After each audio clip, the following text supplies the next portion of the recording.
Well, I mean, I hope that it goes well, but you never know. Maybe we'll be yelling at each other in half an hour. So, I watched your video responding to me. Honestly, there are so many things that I take issue with in that video. You argue against me from a nihilist perspective, but you believe in human rights. You use the plant sentience argument. You say at one point that I should believe in moral value for rocks and mushrooms. You seem to think I'm some kind of raw consequentialist also, when actually I've gotten shit from vegans specifically for arguing against the kind of raw consequentialism that would result in your life just being basically slavery to others. There are a few other things in there, but to me, it's at a point where there's like so many issues that you take with my video and that I take with your response to it, that if you also feel down, I think it's worth just starting a fresh conversation about veganism. Absolutely, because it's a video I haven't published. It was somewhat unlisted. It was on a live stream, and honestly, I don't even remember what I said. But I would be surprised. Yeah, I would be surprised that I made an argument on sentience based on my knowledge of myself. But hey, whatever. I mean, let's go through it. I didn't claim that you made an argument based on sentience. Okay. That reassures me, because I was like, oh, that doesn't sound like me, but I probably misunderstood you. So let's start tabula rasa, and essentially, do you want to start, or do you want me to start with a statement about what we believe as it relates to veganism? Well, I mean, I'll start. That's fine. My angle is basically just most people want rights for humans. I think you're on the political right. If I don't know. I assume that's a fair statement to believe. You probably agree with at least like negative rights at base, like someone shouldn't be able to murder you or do horrible things that interfere with your ability to just have your life. So my position is that there isn't really any basis for bootstrapping that kind of ethics for humans that wouldn't simultaneously bootstrap it for animals. And we can get into the details of why as we talk. Okay. So on my side, what I believe is that, well, precisely on what you just stated, I would say I don't necessarily believe that there is a natural reason why humans should have rights. I believe that humans are a species that has decided to offer rights. They have decided to agree together in a form of contract that protects each of them with rights. And by rights, what do we mean in my view? How do I see rights?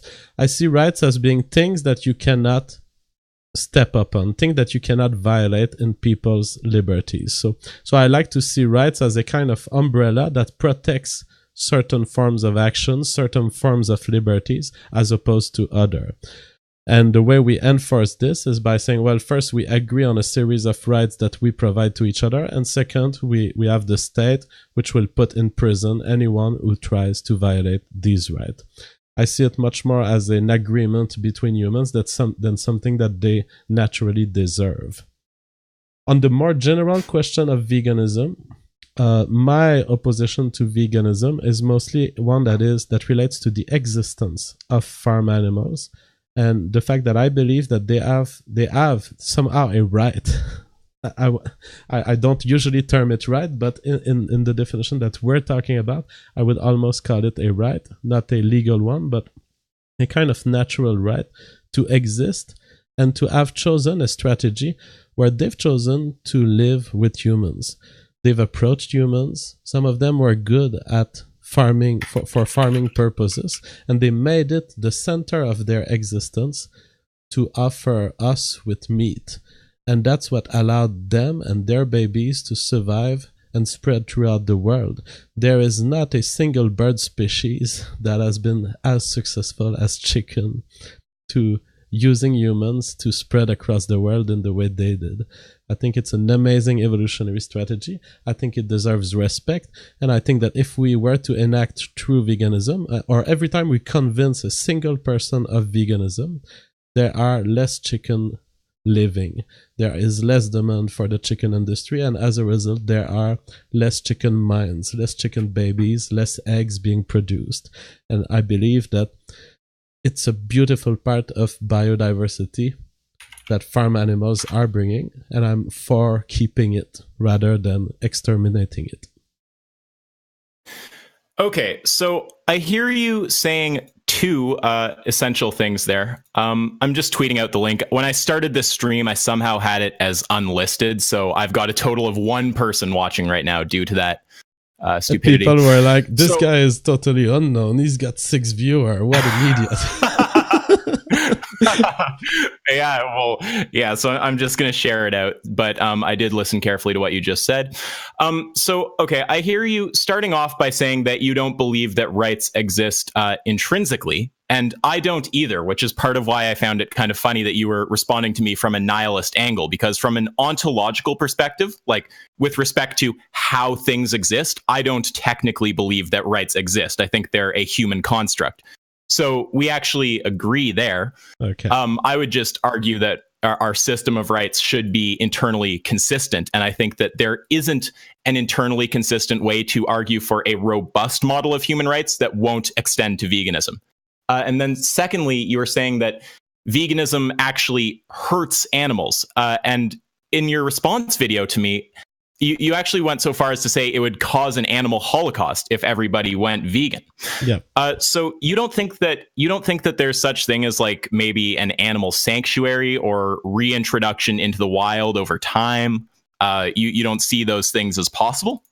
I mean, I think it's a possibility, but the sad thing is this would be such a restricted number. We could argue that it's at least a partial holocaust, because you're not gonna have as much chicken if everyone is vegan and you just keep chicken in some form of sanctuary.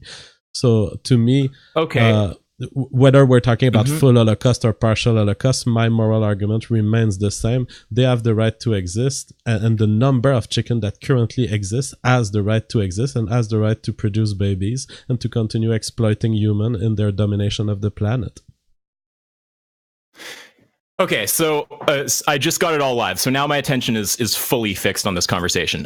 Sorry again about that. So with it being a partial holocaust, I mean, I think that that's kind of a weird way to put it. Like, it seems like you're saying that just having the optimal like the highest possible number of a species existing, that would actually be the moral good. Am I wrong to assume that's your position? Because otherwise, I don't see how. Unless you're saying that, then why does it matter if there's less of them if the well-being is higher? And another way to look at this, like, I mean, you probably know, I forget what the problem is. I think it's like, maybe it's Derek Parfit. But there's a basic moral problem, and it looks at, if you're concerned with well-being, you could have hypothetical world 1 and 2. And in world 1, there is less people, but those people have a higher standard of well-being. And then in world 2, there is more people, so there's more of them alive, and the net well-being, if you were to add all of their well-being together, is higher. But since the well-being is spread amongst so many people, the individual is experiencing a terrible quality of life. So unless in that kind of situation you'd actually argue for the world where we have trillions and trillions of people and everyone's living in just an abject shit condition, then I don't see why exactly you would say that we need to have the optimal amount of animals as opposed to, the highest amount of animals as opposed to the highest amount of animals that we can have while they are having a decent standard of life. Yeah, so my argument is not about the number, because if we were talking about species number maximization or animal numbers maximization, I mean, I would engage in some weird behavior, like trying to create many different species of chickens just for the fun of increasing the number. So that's not really my argument. My argument is that JF, I will be very fair with giving you lots of time, but the reason I'm saying that is because when you respond to me and you say veganism would produce a holocaust, veganism doesn't involve actually killing any animals, right? So presumably you're talking about less animals existing, and that being the problem, that being equivalent to a holocaust. So that's why I'm going to the numbers. Yeah, but here's the subtlety. It's almost the number, but it's not the number. The subtlety is I object to intervening on lines of descent, because I believe that every chicken that's alive today should have a shot at making babies and have a chance. Sorry, JF, I don't know what you meant right there. Intervening on lines of descent, like basically ancestral descent. Absolutely, I oppose to trying to block living things from having lines of ancestral descent. Okay, got you. And so when I say that a full veganism or partly veganism society would lead to a partial or full Holocaust, my worry is that there are chicken that are currently alive, that are currently engaged in a potential interaction with human where they could lead to living descendant. They could participate to the future of animal diversity on Earth. And if we were to restrict the farm industry and to make it, 5% big as it is right now, or 50% big as it is right now, we would be interfering with the free reproduction of a series of animals, a certain part of the chicken population that otherwise could have led to viable descent. Okay, wait, there's a few problems there. If it's going to be like the self-determination of the chickens, we're the ones breeding them. It's not chickens breeding with each other, it's humans breeding the chickens. Well, the way I see it, the chicken are breeding humans. Sorry. The way I see it, okay, that chicken does not make sense to me. Well, so the go chickens, ahead, sorry. Yeah. So the chicken are lending us their meat at the end of their life. So they manipulate humans into eating that JF, meat. I can't get on board with that word lending. They're having their meat forcibly taken from them and their lives forcibly ended. They're not lending it to us. Well, there's no evidence that they morally oppose to that happening. Well, they are certain. I don't know what you mean by when you say morally, it implies that they're having like conscious moral thoughts like humans do. And it's not that kind of objection. It's more like a visceral gut reaction. Like if you go and try to stab a chicken, the chicken will run away. The chicken doesn't want to be killed. Yeah, but he's not as convinced as, I would say, a deer or a rabbit. He's kind of accepting the fact that his head will be cut. I mean, of course, he might have some reactions. But he's not showing as much emotion as a deer would. I mean, JF, what do you think would happen if you actually went up to a chicken and just tried to kill it? I mean, it would resist that pretty forcefully. Oh yeah, they do have reactions. I don't deny this. What I'm saying is that I also just want to say I'm not laughing. When I'm laughing, I'm not laughing at you. It's more just the way those things bounce off my worldview. They seem a little absurd, but don't take it as rudeness. And on my side, I do not take it as rudeness. I have to say that my philosophy is that sometimes a little bit of trolling is also a little bit of teaching. And I'm playing with these concepts with you, knowing that they're fun. But that's because I'm trying to test your system of belief. And I want people on the chat to understand this. Yep. So yeah, I do not deny that they have reactions, that they are trying to stay alive. That's their goal. But the fact is that even if they die at a certain point in their life, humans have taken all of the care that they need to take so that some descendants of some chicken do make it to the next generation. So we are participating to the maintenance of the lines of descent of chicken in the world. Would you agree that we offer our services to the successful reproduction of chicken? Well, I mean, we offer the service of globally holocausting animals forever and keeping their descendants alive by that method. But I don't think just your descendants living is a measure of moral goodness. I mean, it's a factor, but it seems to me pretty obvious that the quality of life of the being is important. Well, it is a factor that I would be willing to take into consideration. That's why I always support stuff like free running chicken and animals that are killed in ways that minimize suffering. So that's something that I don't deny as something that I prefer personally. I would not like to be engaged in directly causing animals suffering. And if I have a chance to limit it, I would. But I'm arguing more for the perspective of, should we totally give up the animal industry, and should we eliminate the number of animals and the number of lines of descent that we can have in the world and that we know is sustainable in the world? I don't know what's your argument on that part.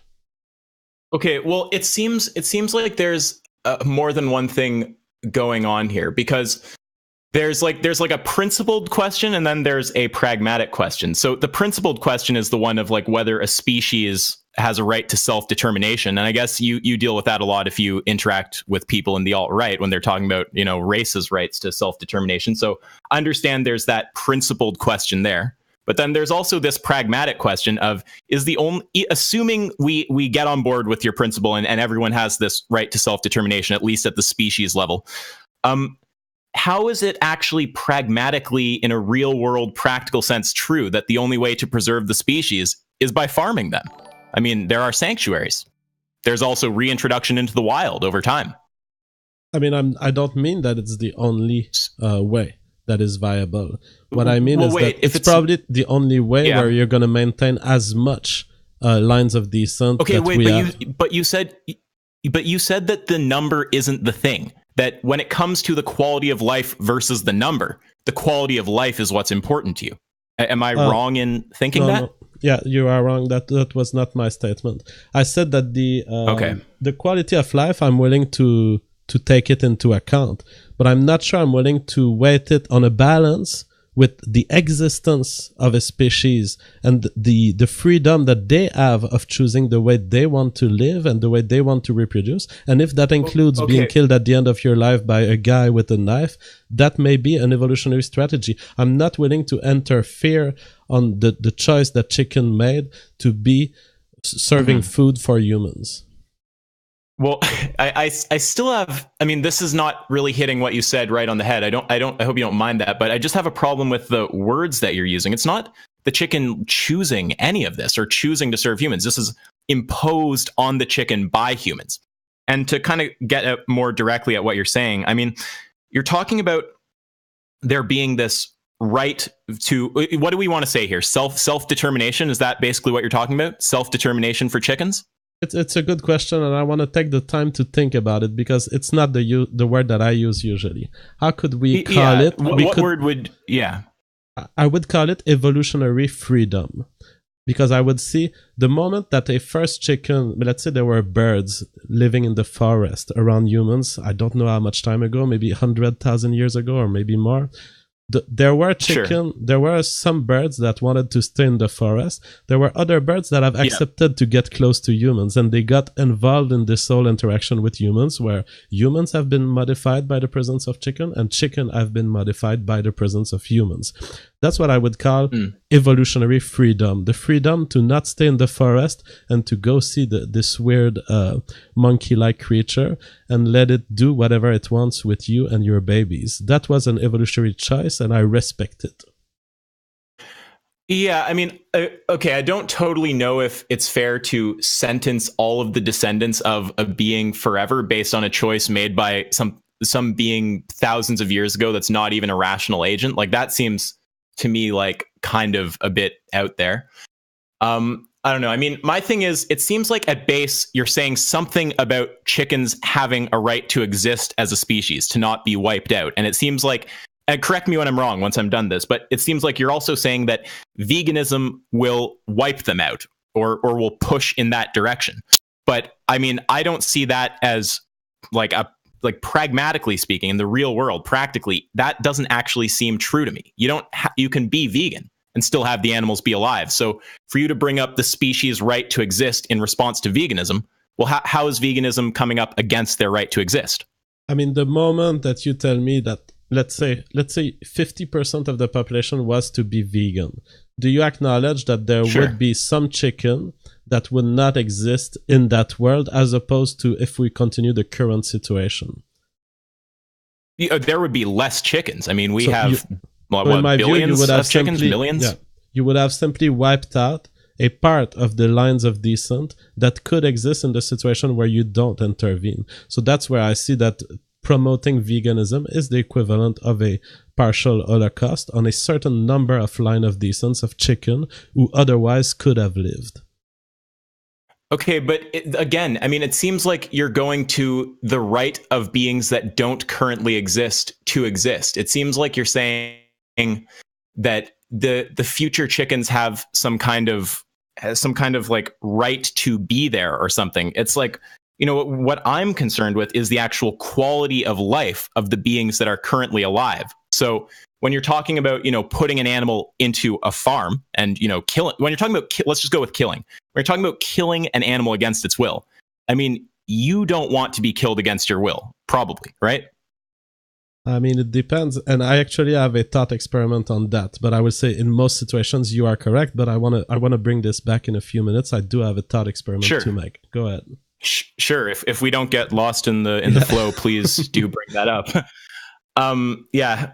Okay. And then, so when you're talking about killing, you don't want to be killed. You said, yeah, generally speaking, you don't want to be killed. Yeah. So what is it about the animal that makes it okay to kill the animal? Because when you're saying it's okay to kill you, or it's not okay to kill you, but it is okay to kill the animal, what's implicit there is that there is something different about the animal, that there is some difference between you and the animal that justifies killing the animal. So I'm just wondering, what is that difference that makes it okay to kill the animal? And to test for consistency, if the difference were applied to you, is it now okay to kill JF? So just to be really clear, to give like an example, if you were to say, well, the difference is that the chicken is of lower intelligence. If I were to then say, okay, well, if you were to lose a bunch of your intelligence, is it now okay to kill you? Well, you'd probably say no. So intelligence per se can't be the thing that justifies murder. If you were to say, oh, the chicken, that's just a different species. Well, if an alien told you you're of a different species, would you accept being murdered for that reason? So just the question is, what is it about the chicken that makes it okay to kill the chicken? So, as a moral nihilist, I agree with you on a part of this, which is our limitation of the concept of murder to human, and our idea that murdering other things is not murder, is an arbitrary line of divide. It is not naturally justified. And in fact, to a certain extent, it's not philosophically justified. The way I see it, laws of murder exist in human populations because they are part of a social contract that you've entered with people who had the potential to kill you back eventually, or their family could kill you if you had killed them. And so there's a reason to enter in that social contract with certain humans, with humans, and in fact certain humans, because it's true that we do go outside of our countries to kill people sometime. And so we're not completely against murder, technically. But there is a reason why you would engage in a kind of contract with the people around you, those people who could eventually reciprocate your violence toward them and reply. But there's a reason why you wouldn't adhere to that social contact with every living being that exists. Yep. Okay. So two things. One little semantic point. When you're saying we do murder people of other countries, I don't know if murder is the appropriate word, because I mean, if you're talking about waging a war, even if technically speaking it turns out a particular war is just or not, the notion is that we're engaged in just war, right? So it's not just murder, it's killing for some kind of legitimate reason. And then you talked about what was the thing you had said there? It's about the ability to reciprocate the social contract. Well, what about humans who can't reciprocate the social contract? I mean, there's people out there who maybe they're mentally retarded or something. I assume that you wouldn't be okay murdering those people. No, but I think that social contract, anyway, by nature, they will apply to loosely defined stuff, and they will not aim at going into the nitty-gritty detail. We offer protection to all humans because most humans we know could engage into a reciprocity agreement. And we also know that the handicapped person, for example, who could not reply, he still has families that may eventually be replying to you. So I think that anyways, it's very irrelevant to go into the nitty-gritty detail when in fact social contracts by nature they try to encompass broad definitions. It's not by going into the empirical reality and the complexity of life that you will find contradictions to a philosophical principle. I've already acknowledged that there are no philosophical principle and rational principle by which to justify the human category anyways. Yeah, okay, wait. But JF, you hold certain moral beliefs personally, though, don't you? I hold what I call moral preferences, yes. So it's on certain events potentially occurring, I have preferences of them not occurring or some occurring. Yeah, okay, so you have preferences. So my whole point is that there's no basis for having a preference of, say, not murdering humans for no reason, and then saying it's okay to murder animals for no reasons. Those two preferences are logically incompatible with each other, as far as I can tell. So when you're talking, when you're saying, if you're saying the difference is the ability to be able to reciprocate the social contract, there are some humans who can't reciprocate that social contract. And if you want to play with the nitty gritty and start talking about, cascading harms like their family being upset, we can remove those variables. I still don't think you're going to tell me, even if the guy has no family, it's okay to just murder some mentally retarded guy. So I don't think that it's totally fair to actually say that your personal subjective morality depends on the ability to reciprocate the social contract. It can't be just that, because you care about people who can't reciprocate the social contract. So it's not really consistent to then go and use that to justify discriminating against animals. Oh, but I don't think that my care for humans is grounded in meta-ethics. My care for human is grounded in the evolutionary the emotions that have occurred, that have been produced in my brain as a result of an evolutionary process, which made me respect humans. And these evolutionary process are not they are not as detailed as a philosophical argument. They try to paint a broad brush on what you should respect and a broad brush on what you shouldn't respect. I think that one of the things that you're trying to apply to moral preferences, which I don't believe applies, is the concept that they should be consistent and that they should be logically extrapolable. You're treating moral preferences as a kind of theory of knowledge when it is not. Okay, a lot of interesting stuff there. Okay, so when you talk about the nature of morality, again, when it comes to ontology, I'm in the same camp as you. Like, I'm also ontologically speaking a nihilist. I don't think that moral principles derive from nature in some sense. I think that morality is a human construct. And when you're talking about how you got your morality, you're basically saying it's down to evolution. I mean, that's pretty fair. It's also, to some extent, your life experience. Surely you would acknowledge that as well. Well, I believe that I've evolved to record life experiences and to adjust to it. So I would say yes, but in an embedded fashion, with evolution also playing a role in the way I record those life events. Yeah. So, I mean, you're saying my morality, it's not that it's some logical thing. It's just the product of evolution and then some amount of socialization.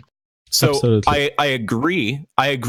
Descriptively speaking, that is how morality comes about. Sure, it's evolution, it's socialization, it's reasoning with other people, 100%. But then what I'm interested is in prescriptively how you think people should behave. So when you say I'm arguing from a position that morality has to be consistent, yes, I am. And if you want to actually legitimately take the position that morality doesn't have to be consistent, then, I mean, I would pretty much let you go there. But from that position, you can't take moral issue with anything at all. I mean, if someone wants a Holocaust, you just have to say, oh, well, that's their preference. That's fine. They can do what they want. There's no problem there. So my position isn't anything about morality existing in an ontologically objective sense. It's that you hold certain moral preferences already. Veganism, in my view, as far as I can tell, follows from those preferences.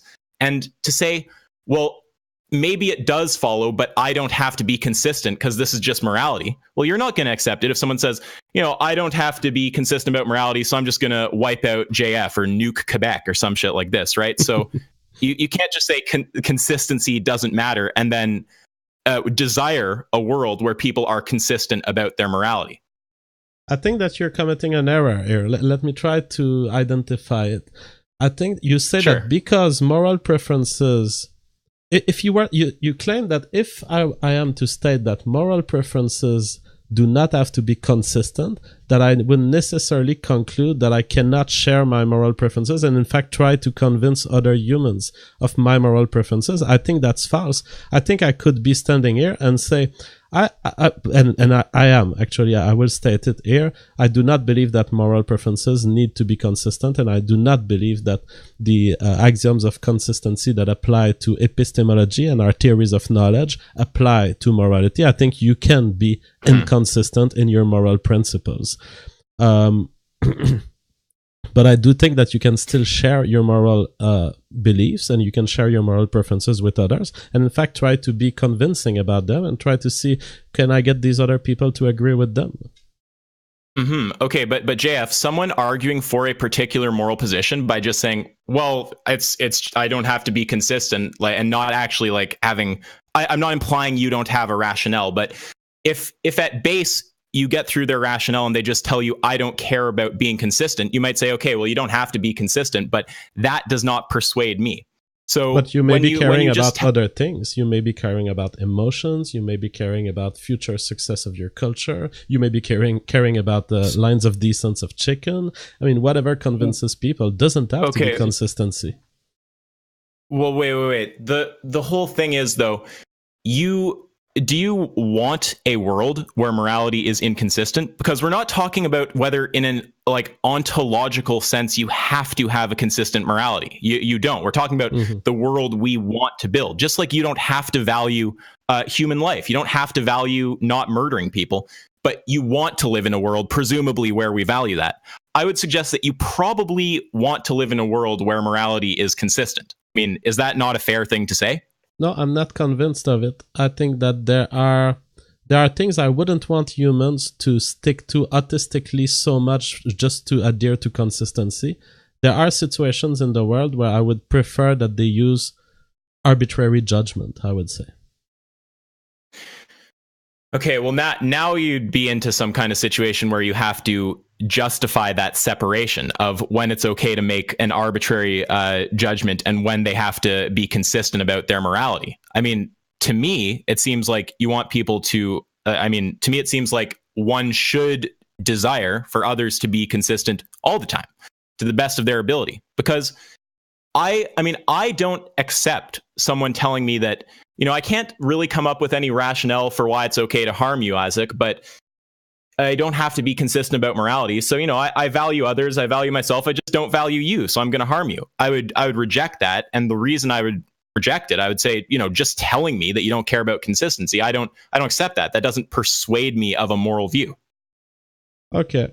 So JF, I'm just saying you can't just say that arguing your moral view just comes down to I don't have to be consistent, because you're not going to accept moral views on the grounds of, I just don't have to be consistent. So JF, do you want to accept my view? And you're not going to try to persuade others of views by saying, well, I'm just not consistent. Share my view with me. I mean, presumably you want a world where we actually structure morality rationally and don't just arbitrarily declare our own morality and then go and act on it to the producing negative consequences for other people. I mean, it's a different thing to say that I do not impose consistency and to say that I would, as a consequence, accept any sort of moral preferences. Of course, that's not the case. I've been engaging in public discourse about morality for years, and I've never reproached to anyone to be inconsistent in morality, because I believe that every moral question can be addressed with different principles, and we can come at it with different glasses.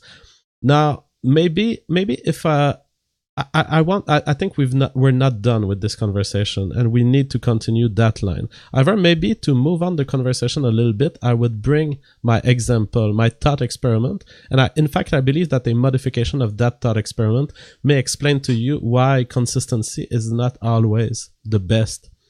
Does not always correspond to my best moral theory. But let's start with the original example that I wanted to give. And this is an example that addresses the question of, is the quality of life something you should always care for as opposed to the lines of descent? So it's a thought experiment that I've developed to answer to Sam Harris' book, The Moral Landscape. Do you know the book? Yeah, I've read the book. I like that book. Yeah, I'm sure. I'm not fully in alignment with him, but I agree with a lot of it, though. It does sound like an argument that vegans would adhere to, this idea of cognitive creatures being the thing that we need to maximize, and their well-being specifically being the thing to maximize. Not cognitive, conscious, because cognition, you could have cognition in a sufficiently complex computer. I mean, we're talking about subjective experience. Okay, subjective experience. You are totally correct. Okay, so the experiment is as follows. Suppose that we are in a world where there are some people who experience a certain amount of suffering, and then there are people who experience a little more suffering. Or you can call it happiness, and then they experience a little less happiness. So for some reason, there is a branch of your population that suffers more. but they suffer more for one reason. It's to make more babies. And in fact, they end up, as a result of their increased suffering, being successful at leaving more descendants in the world. Do you follow the example up to there? I'm not sure I do. You're saying that there's two populations. One has more well-being and one has less, but they pass on descendants? Exactly, they pass on more descendants. So let's say that your people more descendants. Your people with normal suffering, let's say that they have 2 babies per couple. And your people who are living in more extreme poverty or more extreme suffering, they succeed at making 3 babies per couples instead of 2. So what happens in that situation over thousands of years? You will end up with a population that is solely populated by those who accept to undergo suffering to leave more babies into existence. Do you agree?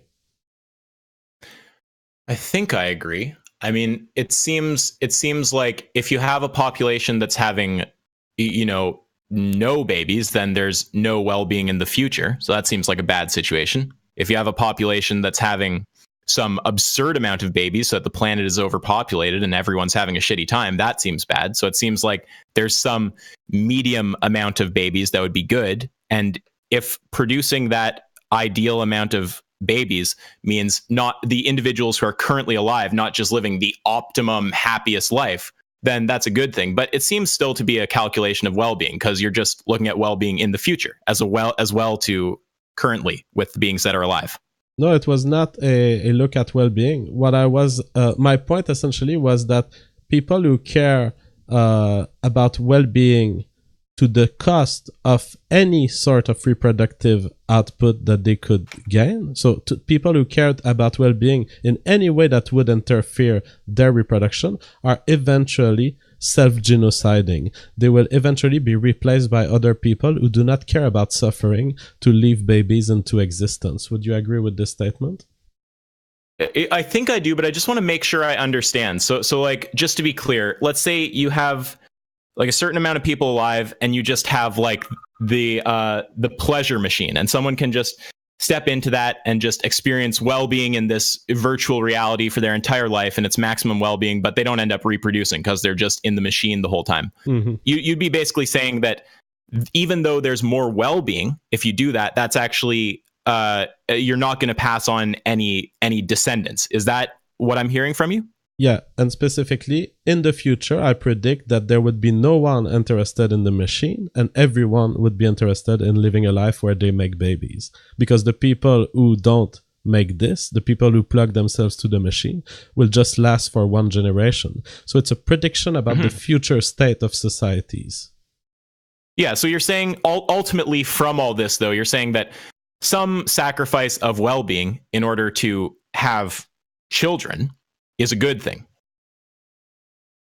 I am saying that, but I'm saying even more. I'm saying that any sacrifice of children for the benefit of well-being will eventually be replaced by more aggressive breeders.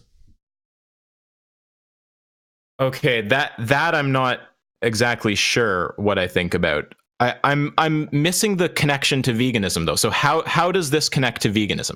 Yeah, okay, so let's plug it. That's the fun part of this thought experiment. So if you were to make a decision for the chicken, because we've been talking about partial Holocaust, so let's remove all of these questions about whether the Holocaust of chicken would be partial or not. Let's talk about the chicken that will not be able to leave a line of descent in your vegan societies, but that would have had successful babies in our societies. Okay, wait. But that's what I was saying right at the start of the debate, though, Jeff. You're assuming that in the vegan society, the chicken can't pass on descendants. So again, I would point out, that there's sanctuaries. There's also gradual reintroduction into the wild. Yeah, so you're saying some chicken could survive. I'm saying let's think about the chicken that will not. I'm saying it's and I don't say this to be like annoying, but I'm just saying it's a false dichotomy, right? It's not a choice between either Holocaust animals forever or the animals die. There's tons of middle ground that doesn't involve exploitation. Yeah, let's take the middle ground, but I disagree that this is fallacious or that this is an error. Let's take the middle ground. Well, wait, if you're saying there's middle ground, then it's not fallacious because there's middle ground. But the way I hear you saying it, a lot of the time, it seems like you're creating a dichotomous choice between farming the animals or all the animals die. My point is, but I hear you saying now it's not dichotomous. It is dichotomous for at least one of the chicken, because there's one of the chicken that will not be able to leave descendants in your sanctuary. Do you agree that a part of the chicken population will not be able to continue their lines of descent? Well, yeah, we're not going to keep millions and millions of chickens alive. So I'm asking you to take the perspective of the dying chicken, of the one who, because of your veganism, will not be able to leave descendants. Do you agree that there is a subpopulation of chicken that are living this situation? Do I agree that the amount of chickens is going to go down? So some of the chickens currently alive are not going to leave descendants if we start putting them onto sanctuaries and moving towards veganism? Yep, that's my question. Yes, yeah, of course. Okay, so I'm asking you to take the perspective. I got you. I mean, I would want. What I would want is for as many to live in the future with a good quality of life as possible. So it's the same as with humans. If you had a society of humans who are kept in, cattle carts and enslaved and murdered and all the things that we're currently doing to animals, and you say someone argues against that, like a human version of a vegan, they say, okay, well, I think we should just stop treating people like this. We currently have bred billions of these people into existence. So in order to give them a good quality of life, we're going to see a decrease in their overall numbers. But it's the morally correct thing to do. I mean, I would be inclined to agree with that person. I don't care how many people are alive. I care about the well-being of the individuals who are alive. So to me, whether the chicken population goes up or down, it's inconsequential. What I care about is the well-being of the individuals. And I don't acknowledge that there's anything immoral about the quantity going down if the average quality of life is made appropriate. Yeah, so I understand that your moral preference is about quality of life. But what I'm saying is that when I look... also, JF? No, because with I humans, said... What do you say with humans? You want the slave world? I said I would never violently interfere with the reproduction of a human being who has found a way to reproduce that he finds satisfying. And I'm saying with this, the same with the chicken. I'm trying to bring you to take the perspective of the chicken who will not leave a line of descent. And I'm trying to say that my moral preferences is to let that chicken exist and his babies exist, and that I prefer that to quality of life and well-being considerations, in part because that's my emotions, that's me, I have this preference. Also in other parts because I know from the thought experiment that we just did, I know that future populations converge toward people who choose babies over feelings. And it's true for us, and it's true for the chicken. Oh, wait, but JF, if you have a choice of either, let's take a kind of similar thought experiment, right? You have a world where there is a shit ton of humans alive, and their average quality of life is horrible. Would you really say that the good thing is for that world to continue happening, or would it be better if we were to have less people, but the people have a better standard of life? I'm a moral nihilist, so I don't believe in good in ultimate terms, but I can talk to you. Yeah. Okay, one sec, though. Before you go to moral nihilism and I don't believe good exists intrinsically or all this, I mean, I'm the same as you on that. What I'm asking is about your preferences. Okay. And I would encourage you to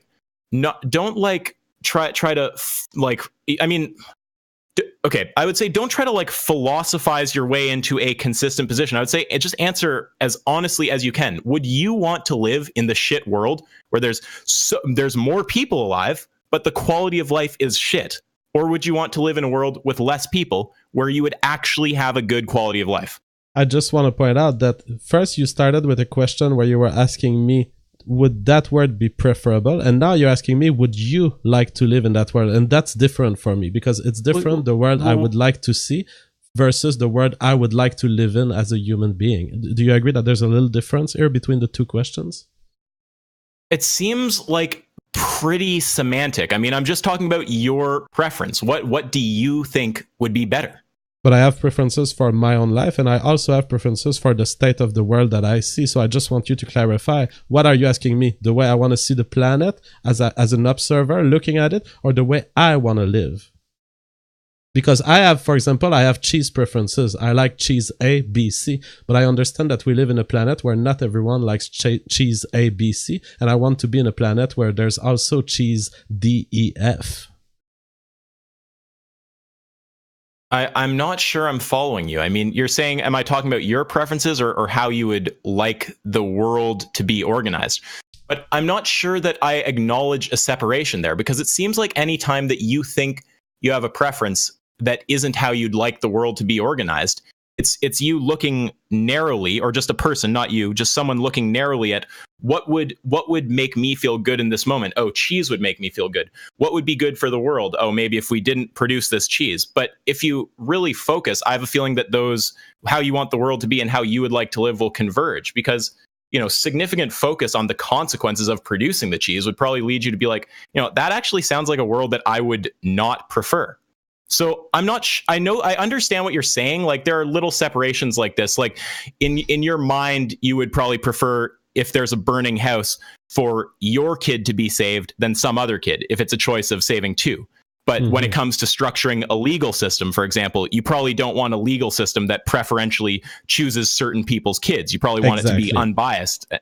Yeah. So I understand what you're saying, but I would actually suggest that distinction collapses when you take enough consideration of the consequences of what happens. So when you really think about, why is that? Why do it's like, how do I say this? It seems like from a very narrow, superficial analysis, you'd be like, yeah, save my kid. But if you, upon deeper reflection, actually understand that's not the world you want to live in, I would suggest that in fact is your preference.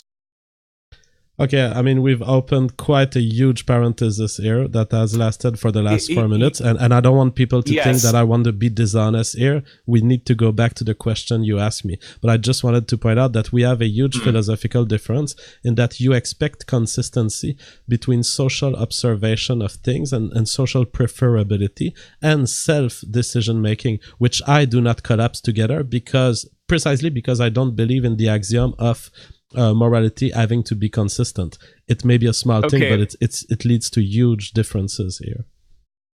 Okay, I'm not actually totally sure of that. I mean, maybe you can persuade me that there are cases where this doesn't collapse. I mean, I would also say, kind of like you're saying, this is all getting a bit off topic from veganism and into kind of like moral philosophy more generally. I'm okay if we want to spend some time there. What's your time like? How long do you have? Oh, no, let's dig it, because it's worth it, and you're a very intelligent guy, and I can see that we're both engaged in that discussion to really to really find the truth, at least not the factual truth, but the truth about the statement and the philosophical truth here. So I have as much time as we can as we need.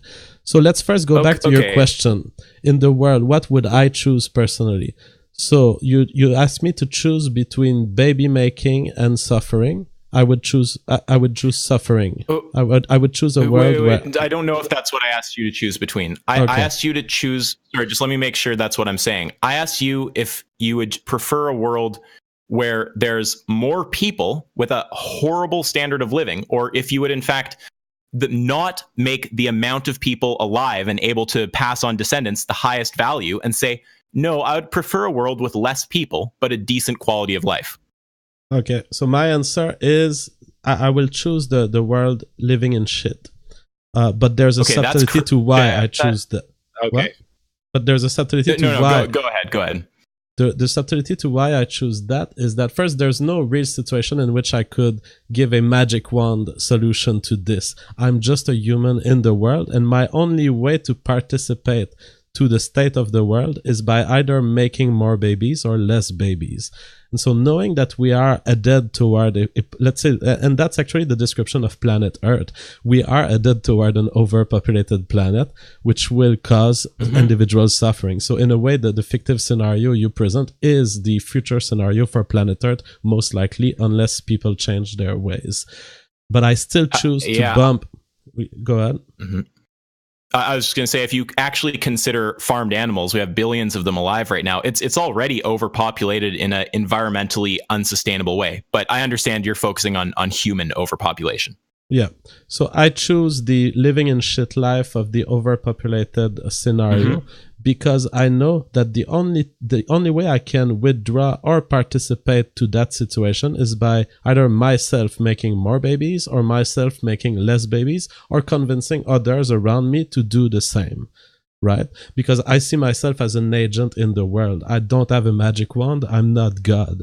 And knowing that if I withdraw from reproduction, if I try to find a solution to this problem of overpopulation, I will be the one leaving place in the physical world to other more aggressive breeders. I do not want that. And so I participate to the breeding race. I participate to a problem that I know will lead to suffering and overpopulation because I know it's the only direction the world can take. Because even if I was to try to find a solution on my own, I would simply be leaving more space to the more aggressive breeder who would refuse, who would choose suffering over a more rational and more well-maintained population. Okay, I have one or two problems with what you're saying there. I don't know if I can tease them all out. I mean, the first is kind of almost a little like pragmatic issue, because in reality, it's not animals choosing to breed. It's humans forcing animals to breed or forcibly injecting them with semen. So that's, I mean, it's not exactly just a choice to let individuals keep doing what they're doing or not. Can I answer to this one just before you move on? On this one, I see personally that essentially it's animals manipulating humans to carry their sperm and egg. Well, animals manipulating I mean, if that makes sense from some like kind of adaptive, like evolutionary rationale, I understand kind of what you're getting at there. But I mean, what I'm getting at is what you would actually prefer. So when you say, I mean, basically saying if I choose the world with more well-being, then the more aggressive people are just going to fill it, and it'll still be the world with less well-being. Well, that's kind of like changing the question a little bit, isn't it? Because we're just asking you, I mean, because what you're doing is you're going to the pragmatic effects of dropping out of producing children. And I hear that there, but I'm asking just as kind of a starting point on a philosophical level, what world sounds better to you? A world with a ton of people having a horrible quality of life, or a world with some people having a good quality of life? So when I hear you respond to that, I hear you say, I would choose the shit world, but only because the other world is also going to become the shit world. And that's kind of, that's shifting the structure of the question. Do you appreciate what I mean when I say that? Yeah, you are right. It is a different look at it, and I do have to take that different look at it to give you that answer. Of course, suffering for suffering, I will not choose it. Suffering as part of a larger understanding of what societies are headed toward is why I can give you the provocative answer. I do not like suffering. That if you wanna make this clear, no, I wouldn't choose. If I had the magic wand, I wouldn't choose the society with suffering. But I know that there's no way we can stabilize that system, so I don't care that much.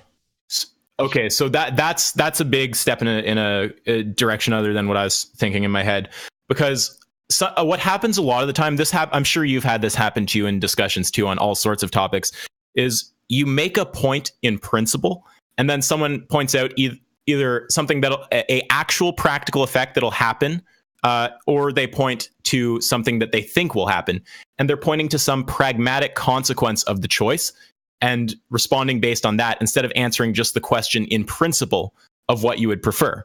So now what I hear you saying is that actually in principle, yes, I would definitely prefer a world with less people and more well-being. Because whenever you get those situations, you can always, the magic wand is the perfect thing to mention, because you just have to take out the philosophical magic wand and whatever pragmatic barrier the person throws at you, like, oh, well, some other people will outproduce you. You just say, okay, well, magic wand that, we're just looking at, you have the world with more average well-being and less people, or more people but lower average well-being. And when it comes to the question of principle, you sound like you align. Well, I'm willing to withdraw my earlier statement, and I will say yes. Okay, fair enough. One word for the other, without considering time and without considering lines of descent, because we're making those words appear out of nothing. Okay. I prefer the society with less people, and they're more happy, and they're not over consuming the resource, as a kind of instant picture taken, not in time and not thinking about evolutionary stuff. Okay, but getting from there to the question of pragmatically, do we want veganism to be implemented in human societies? I'd love to hear you try to get me from here to there. Okay, well, for me, this all came out of an earlier thread in the conversation where I started asking you to separate animals from humans in the way that justifies mistreating the animal. And to that, you said you don't really care about consistency. And then somehow we got, or consistency in morals, sorry.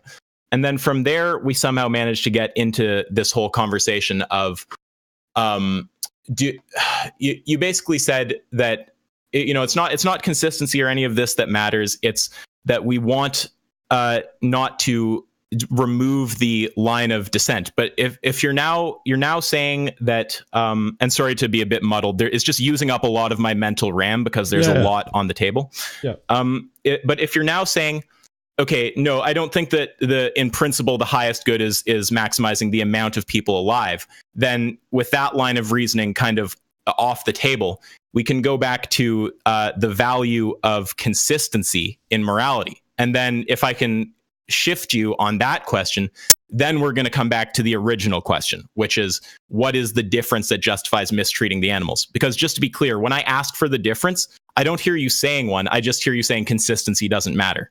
So, you know what? In fact, we can actually take two routes. Would you rather spend time on should we be consistent in ethics, or would you like to actually accept that consistency is probably a good thing, and then we can talk about if it's consistent to be vegan if you believe in a robust human rights model? What's better to you? Does veganism follow consistently from human morality, or do you want to spend time on should ethics be consistent?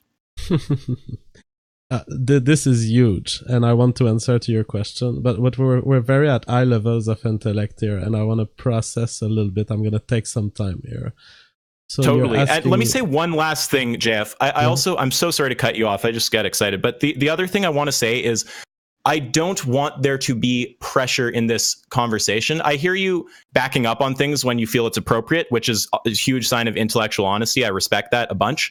But, this is not a topic that I've seen you spend a lot of time on. So I don't want there to be resistance to changing perspective just based on like, oh, it's a debate, I have to defend my position, all this. I'd rather just view it as a conversation. And if I can shift your position, that's good. If you can shift mine, that's good. Absolutely.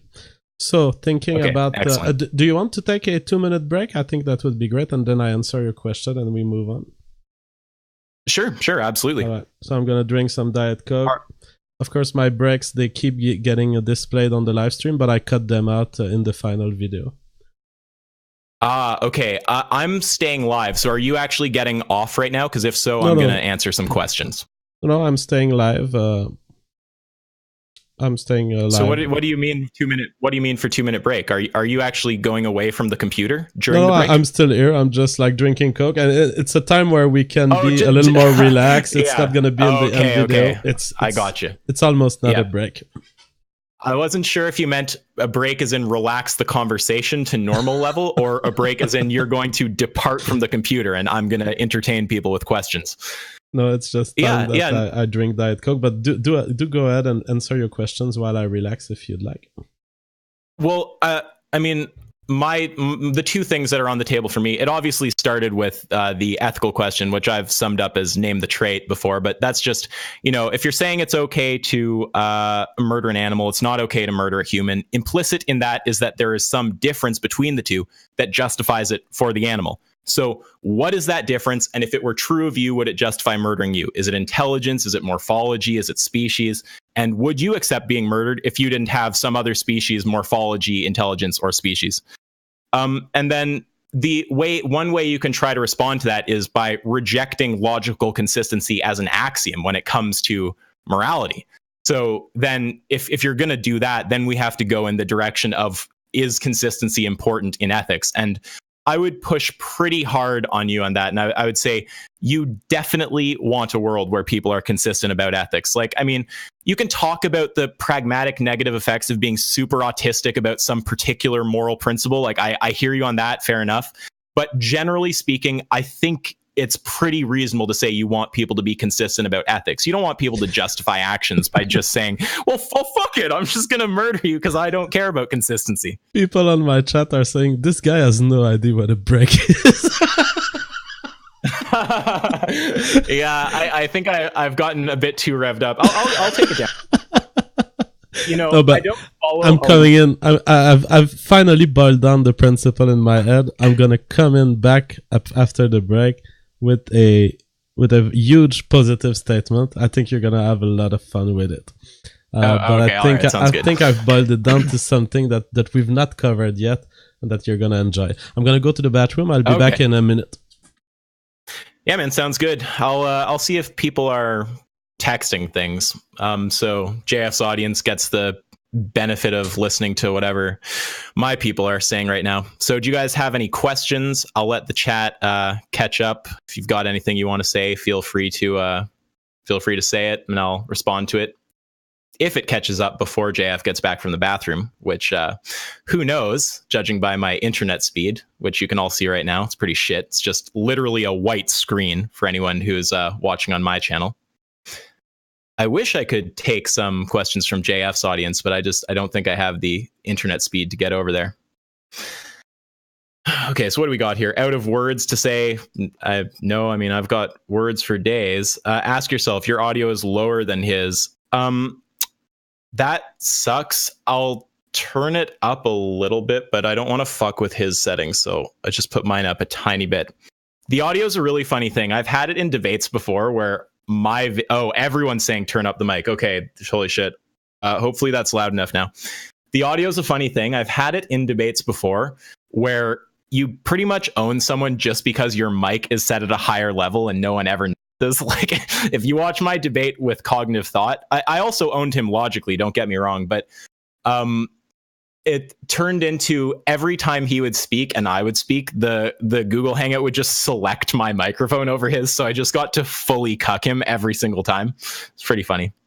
All right. So questions. Why? But keep going with your questions. If you have some, I'm totally fine with it. You can keep going.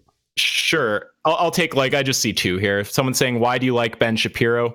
I'm not some huge Ben Shapiro fan. I mean, the guy believes in mystic nonsense, but I think he's funny and he does a good job of beating down snowflakes. And someone's saying to debate Seth the programmer. Seth and I talk a little bit in private conversations. For anyone who doesn't know, he's a pretty large anime YouTuber. He does power scaling.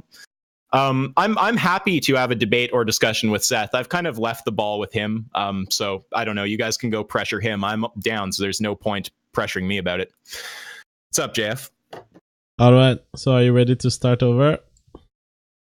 Of course. Absolutely. So if you can start over with the kind of dichotomy that you proposed to me. I don't know what dichotomy I had proposed. Okay, are you talking about when I mentioned there's two directions we could go in? Yeah, exactly.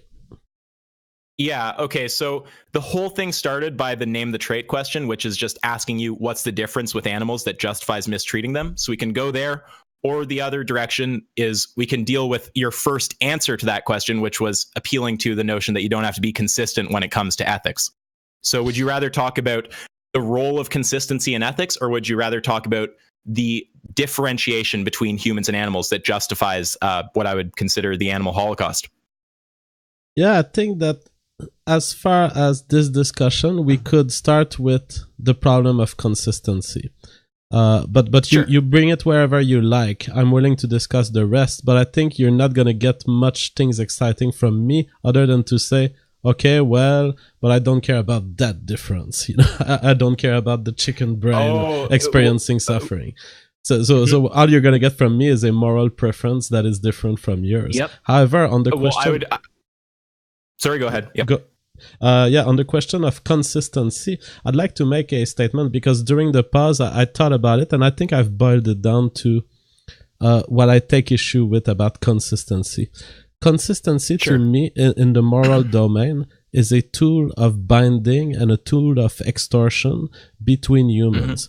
So I believe that the danger to expose yourself to what you claim would be a consistent moral framework is that you're going to have agents around you try to define semantically your world in such a way that will make you commit to future actions that you don't agree with a priori. That's why I believe that moral agents have an interest in not binding themselves to contracts of that kind, contracts that say, oh, well, you care about well-being of creatures, therefore you should care about chicken too. Because I don't believe that, I believe that the meta-ethical frameworks, when they are used with the property of imposing consistency, are tools of manipulation that makes you go from one action that you wanted to do to other actions that you didn't necessarily want to do. Okay, so I mean, it sounds like you're making kind of a case against consistency in ethics by saying that if you accept consistency, then you're going to have to go against your own innate preferences in certain instances. And, you know, I would say that's true. Like, you might just have a preference to fuck a girl when you see her, but yet somehow you manage to resist that due to some kind of like higher concept of morality. So I would say, you know, we're constantly in the game of overriding our natural impulses with higher moral reasoning. So, I mean, I don't see how consistency in particular as I mean, I don't see why it would be bad for ethical consistency to force you away from certain actions. I mean, what's you don't have to answer this, but I would almost want an example. Ethical consistency produces some kind of actually legitimately bad outcome. I'll acknowledge it produces outcomes sometimes that you don't want to accept, but I would say that accepting them is probably the right thing to do. I mean, sometimes we just realize we're wrong about things. Let's do some microsurgery on it and try to come up with some template of an example. My problem is, how are you going to impose consistency across semantically defined categories? For example, let's take humans, chicken, and the semantic category that regroups humans and chicken, conscious creatures. So we agree that we have a group, humans, we have another group, chicken, and then we have the category conscious creature.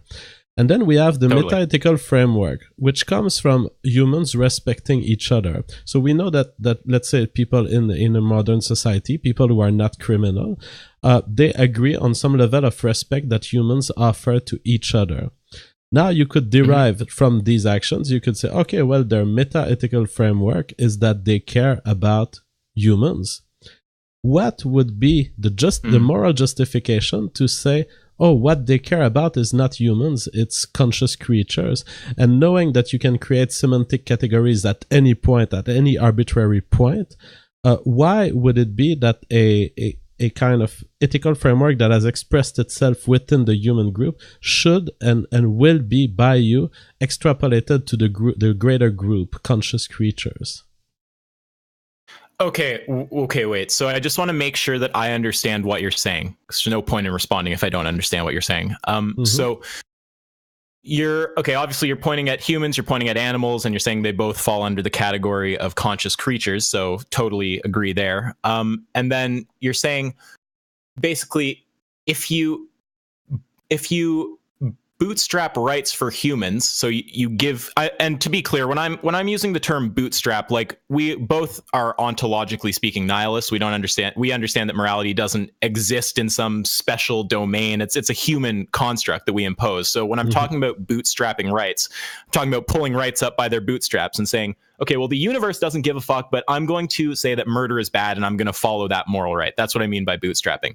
So you're saying, what is it?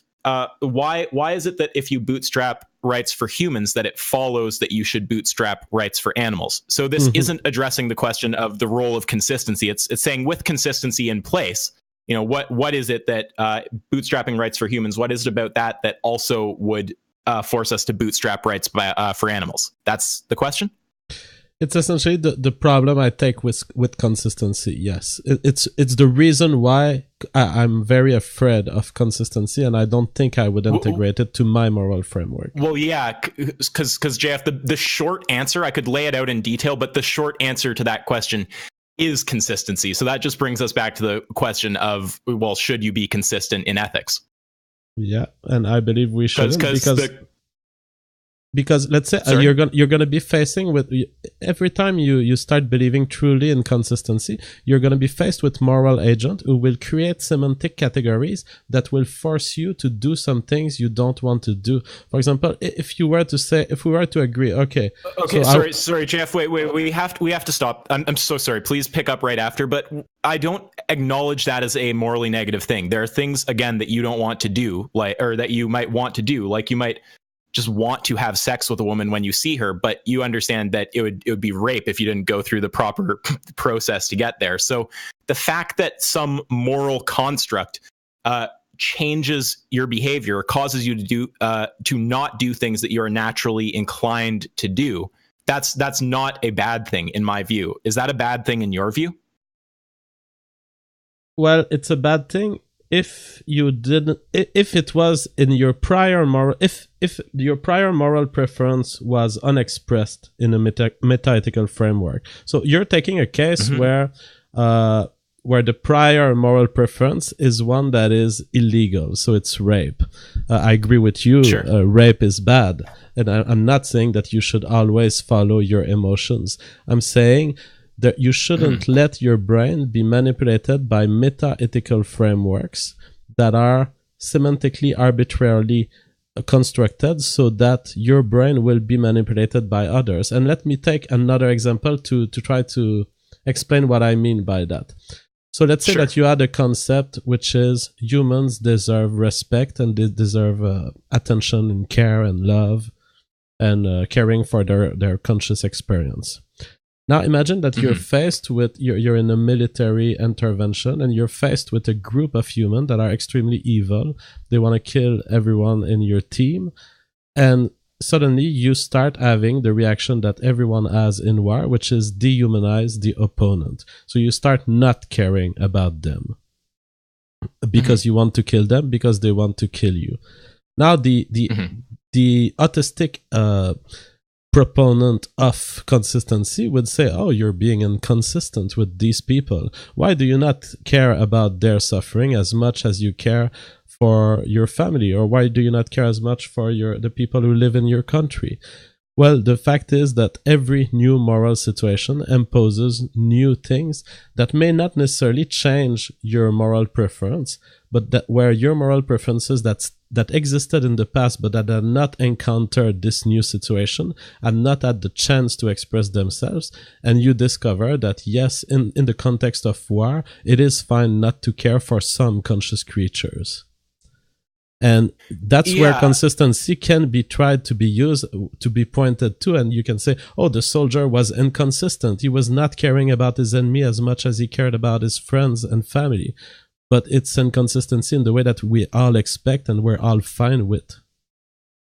I wouldn't actually even call that inconsistency. I mean, unless you would demand that people view you differently, even if they're in a war with you, I don't actually understand how that's inconsistent. Because I think that what you're thinking, I mean, is maybe some like super autistic golden rule or something where it's like, well, I don't want to be murdered, and then someone comes and tries to murder you, and the only way to stop them is to shoot them. And you say, well, I wouldn't want to be murdered, so you just do nothing about it, and you end up getting killed because of some kind of autistic adherence to the golden rule. Yeah. Is that the kind of thing that you see me as saying? No, I don't see you as much autistic as this. I see that what you are arguing for, whenever you use consistency, is just a finer expression of the problem, which is that consistency is not a moral good. It should not be expected of humans. It does not make sense for humans to adhere to consistency in the domain of morals. It does in the domain of facts, and it does in the domain of mathematics. but it doesn't in the domain of morals. And the error that you're committing when you're trying to impose consistency on certain cases is just a smaller version of the big error that your autistic golden rule guy would be committing. Yeah, okay. So let me respond to the specific autistic golden rule example. And I think I'd rather just deal with the situation of like one person trying to murder you than like a war is a big, complex moral thing. So I hope you don't mind me reducing that a little bit. And then I'll get to just the general point of why consistency is important. So when you're talking about, oh, someone's trying to murder me, I don't want to get murdered. So following the golden rule, I shouldn't murder this person, even if that's the only way to stop them from killing me. I would actually say that is not how I conceptualize the golden rule. I picture what kind of treatment I would deserve if I had have put myself into their position. So for me, I want to live in a world where if I try to murder someone, I'm going to get killed if it's possible to kill me. So I don't see how it's inconsistent to kill that person. I don't think it makes sense to project your interests from yourself as a being who has not gone and tried to murder someone into the brain of the murderer and then judge them like that. I'm talking about how I would want to be treated if I had put myself into that situation. So, and I'd say the same kind of thing generally with war. And then when it just comes to the general importance of consistency in ethics, you don't want people to be able to justify actions by saying, I just choose not to be consistent about this. Surely you think that our conversation should follow some basic rules and not be that arbitrary. I'm not sure I agree with that part. I've never imposed moral consistency on anyone. I've been going through moral discussions for years, and I don't remember saying, "Oh, you're contradicting yourself. You just told me that Canada should be in a certain way, and then you're acting that way. Therefore, you are contradictory." To me, there's not even a contradiction between different actions. You have to create arbitrary semantic category to even consider that two moral acts are contradictory. I mean, even if I was to take an extreme example, let's say I kill a human being at 2 p.m. Eastern time. And let's say another example, I kill another being at 2:15 p.m. Eastern time. And it's the same human being, but it's 15 minutes later. You have to... So these are two actions, and we don't know what happened between the 15 minutes, but there may be 1,000 things that gives you a good reason to kill him 15 minutes later. Sure. And that Totally. wouldn't justify it 15 minutes before. The idea is, Sure, it's not inconsistent to do different actions in different contexts and to believe in different things in different contexts.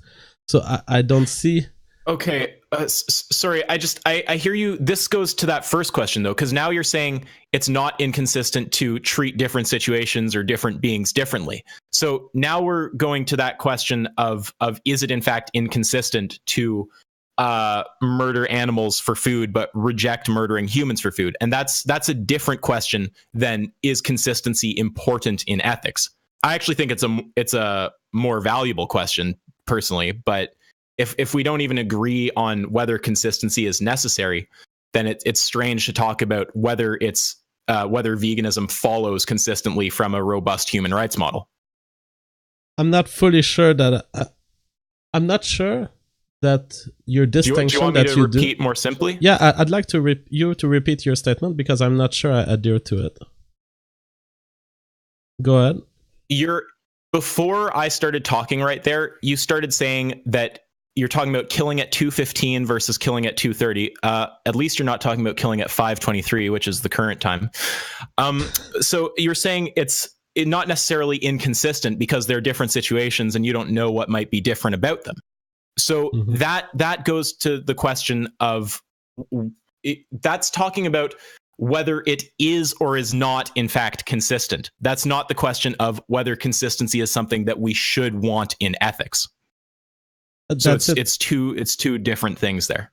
I think that you're making a division in your mind that I do not make. I claim that let me make it clear, Jeff, because if I were to demonstrate to you that it's not consistent, to kill those two people at those times, or I were to demonstrate it is, whatever. Let's say I demonstrate it's not, then wouldn't you just go back to saying, well, consistency doesn't matter anyway? And if so, then why even spend time on that? Well, my point is that the state of the universe is always different, and there are always differences. Yes. You acknowledge that there are differences between chicken and humans, right?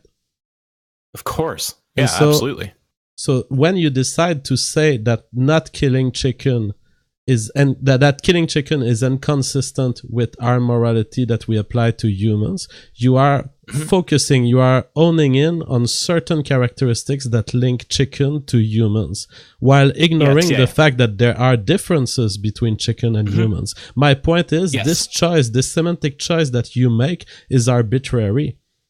And that's my problem with consistency, is that it will always be linked to an arbitrary semantic construct. Okay, wait. So before getting into the roots on that, I just need to point out the kind of from like a meta perspective where we are in the conversation, because there's two different questions there, right? You're talking about whether it is in fact inconsistent to be murdering animals for food and not murdering humans for food, or to have a problem with one but not the other. So there's that question: is it consistent? And then there's the separate question of, does consistency matter in ethics? So I'm just pointing out that you are shifting over to that question now. You're shifting over to the question of, is it consistent to be murdering animals, not murdering humans? We're not talking about the question we were talking about a minute ago, which is, does consistency actually matter in ethics? I disagree with this interpretation, because I think that you can always present what you call a non-consistent decision as being consistent.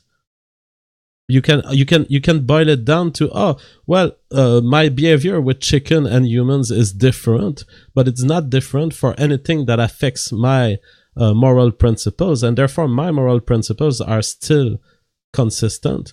But you choose to do differently. You choose to see that the behavior that we have against chicken versus those that we have with humans should be consistent, because they are regrouped under the semantic category conscious creature, and that you decide to make your moral framework around conscious creatures. Those are all arbitrary choice. And I do not like this division that you make, that you say, well, there's a problem of whether it is consistent, and then there's a problem of whether we should agree that consistency is a good thing, because ultimately I think we're stuck in an endless loop here. I refuse to say that consistency is good, or that we should strive for it in the moral domain. I also believe... go ahead. Yep. No, you go ahead. It's okay. Okay, so I also believe that the argument for the consistency of behavior toward chicken and humans is justified by an arbitrary semantic category, which I also reject. Okay, well, it's just for me, I feel a split of two different directions that the conversation is going in. And maybe I haven't been sufficiently clear, maybe I'm under an illusion, but it seems to me that the question of whether it is in fact arbitrary or whether it's consistent or whatever, the relationship between killing animals and killing humans, is it arbitrary? Is it consistent? What is the nature there? That is just a separate question than, does consistency actually matter in ethics? So we could answer that consistency does or doesn't matter, and that wouldn't actually answer the question of whether or not it's consistent to be, for example, eating animals and not eating humans. So there are two questions there. There's two separate things. There's, does consistency matter in ethics, and is it consistent to murder animals while refusing to murder humans? Two different questions. Okay, I agree. I have to agree that I may have interpreted your thing too much into the lens of humans and chicken and the particular discussion we were having. I agree that fundamentally these are separate questions. You've just convinced me that I was wrong there on thinking Fair that enough. These are not separate questions. However, they are interlinked heavily, especially in our example, but I believe also in general. So that's why I was resistant. Absolutely. It's that ultimately, for me, the problem will show up. The problem of the reason... Okay, here's the thing. The reason why I object to consistency is that when you apply it in any sort of pragmatic way, you will find out that consistency is being used against you as a tool of manipulation to take some of your actions in the past or some of your actions in situation A by someone else trying to have you act, or even by yourself, trying to have you act in a similar fashion in situation B, when in fact you do not have to act in the same way in these different situations, because all that this person will be providing you is a fictive semantic construct that makes you believe that you should act in A the same way you acted in B. That's why I take issue with consistency, because of what will happen when you end up doing it. It's that it's going to be used in ways that make you act in a different way than your morals could have dictated. Mm-hmm. Now that's similar to what you had said before, for sure. Yeah. And now we're for sure on the question of, is consistency valuable in ethics? I like to stay really friggin' focused on where I am, and also I just point out, like, not necessarily you losing focus of where we are in the discussion. It's just I've spent a shitload of time on this particular debate, so I'm just maybe a bit more sensitive to the little like micro topic shifts. Same way I'm sure you are in any topic that you've spent a lot of time with. So yeah, don't take it as any form of condescension or anything that I'm just separating those two topics. So when it comes to consistency, I hear you making a fundamentally pragmatic argument against the value of consistency in ethics. I don't hear you making a principled argument. In fact, I doubt you'd even deny that. You literally use the word pragmatic in your argument, and you're saying, as far as I can tell, correct me if I'm wrong, you're saying the pragmatic real world reality of accepting consistency as a kind of moral principle is that people will use it to manipulate you. Man, my position is a little more fundamental. My position is a little more fundamental. You get your position out. I'll just you get your whole position out. I'll just say what I would generally say in response to that is that that's not actually you demonstrating that you have a problem with consistency itself. That's you demonstrating that you have a problem with people semantically abusing consistency to trick others into positions that they maybe shouldn't actually hold. So it's not a principled argument against consistency in ethics. It's a pragmatic argument. It might be true, actually, but it doesn't show that on a principled level you have a problem with consistency. No, I disagree, because I believe that my argument is a little more fundamental than this. I believe that any instance of consistency is an instance of manipulation / extortion of the kind that I proposed. It's an instance where you take behavior in situation A, and either some other agent or yourself is going to make you extrapolate this behavior to situation B in ways that do not necessarily correspond to what your brain or whatever your morals or your principles were dictating. And I don't, it's not a real world application problem. I claim that consistency itself, even in the principled definition of it, is a useless tool that was not demonstrated in the domain of morality.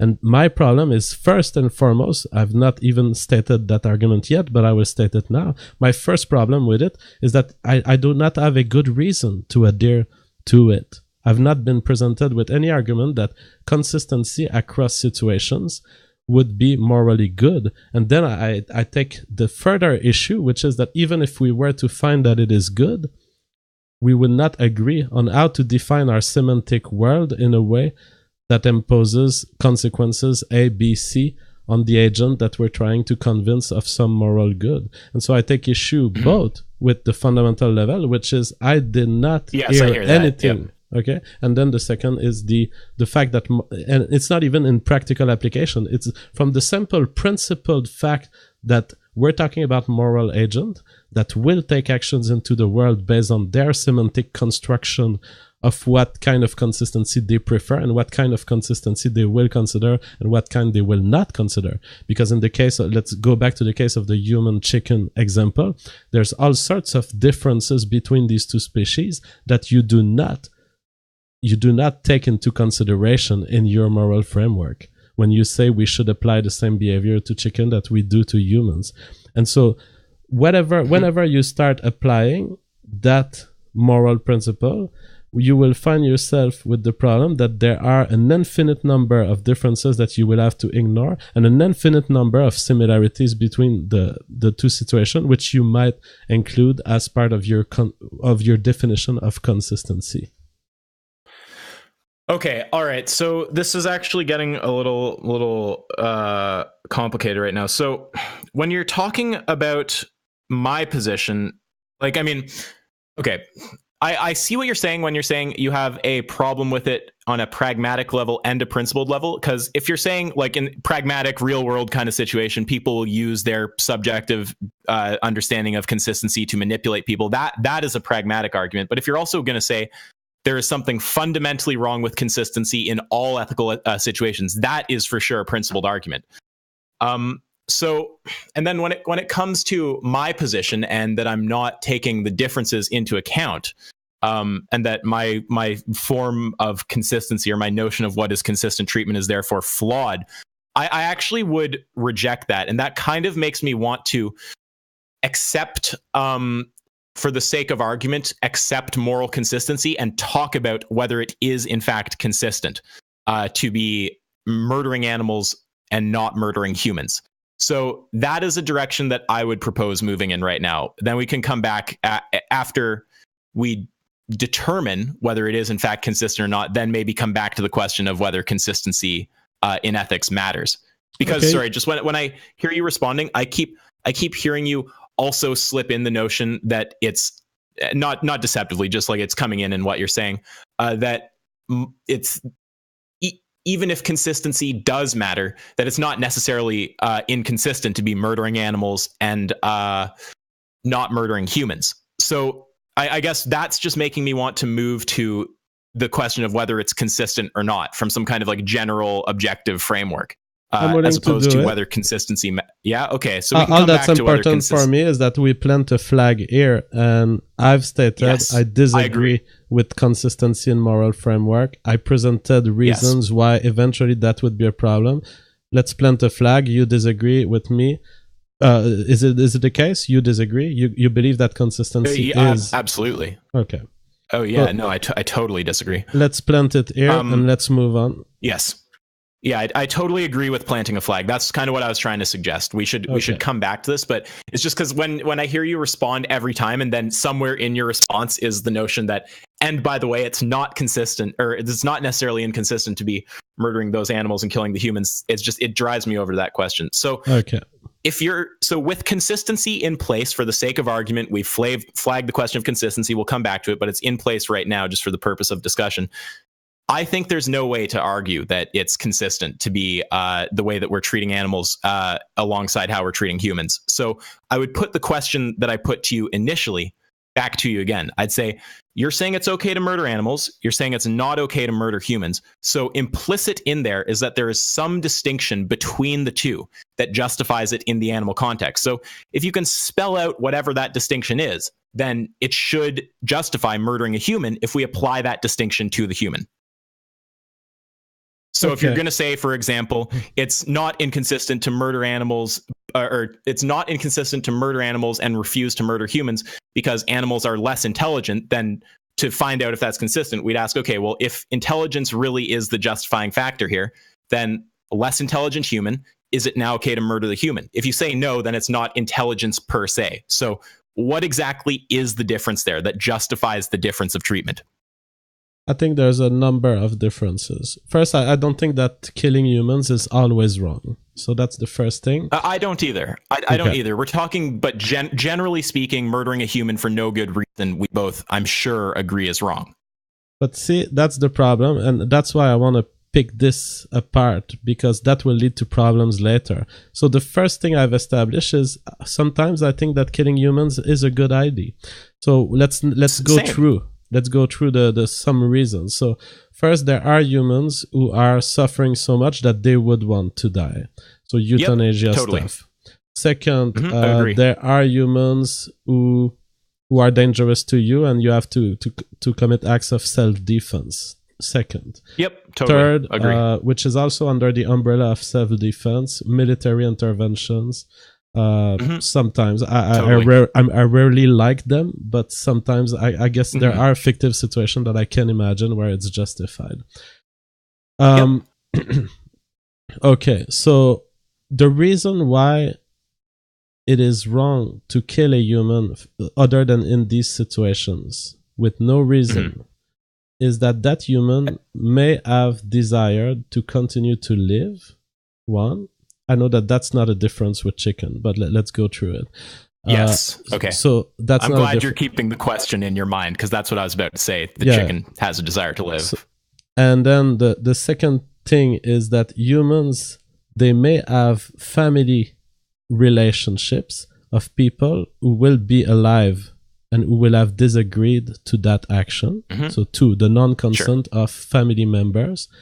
3, the fact that these family members can come back to you and could eventually effectively kill you if you've done something wrong or put you in prison. So the reply of violence is possible. Can I think of, for now I will drop these 3 and I may think about more reasons, but for now it seems to me that the chicken does not have family members that can avenge his killing. Yep. Okay, so we've got 3 on the table. So the first one you've already agreed isn't actually even a difference, because chickens also have a will to live. And the other 2 were that the chicken, or human family members will be upset, and then the third is that you might get like reciprocal violence or something, like they might honor kill you or some shit if it's a human. And so I include jailing. I include jailing. I include jailing in the honor killing reaction possibilities. Yeah. So the thing that we would do then is just magic away those consequences in the human case and ask if it's now okay to murder the human. So if those factors that distinguish the animal from the human were absent in the human, is it now okay to murder the human? So they don't have any family members who will miss them and therefore who will avenge them. And you commit the action in some context where you're 100% sure it's not observed and not traceable, and you won't be put in jail. Do you now think, on a personal level, do you think it's okay to kill that human now? That's a good question. My emotions seem to say no, so it seems that I wouldn't kill the human. But I also so wait, but just before you proceed, so if you say that, then it can't be about the ability to reciprocate violence or the fact that family members will be upset. Those can't be, in principle, what separates the chicken from the human. If you would still not kill humans when those factors are out of play. Well, I told you that it is my emotions that tell me I wouldn't kill that human. But the reason that I have these emotions, in my view as a biologist, is that I've evolved in a context where chicken killing was not resulting in any danger to my ancestors, whereas human killing was resulting in danger in my ancestors. So I know that there's a reason for the difference of behavior between the chicken and the human. It's ultimately that my ancestors survived because they were not killing humans and because they were killing chicken.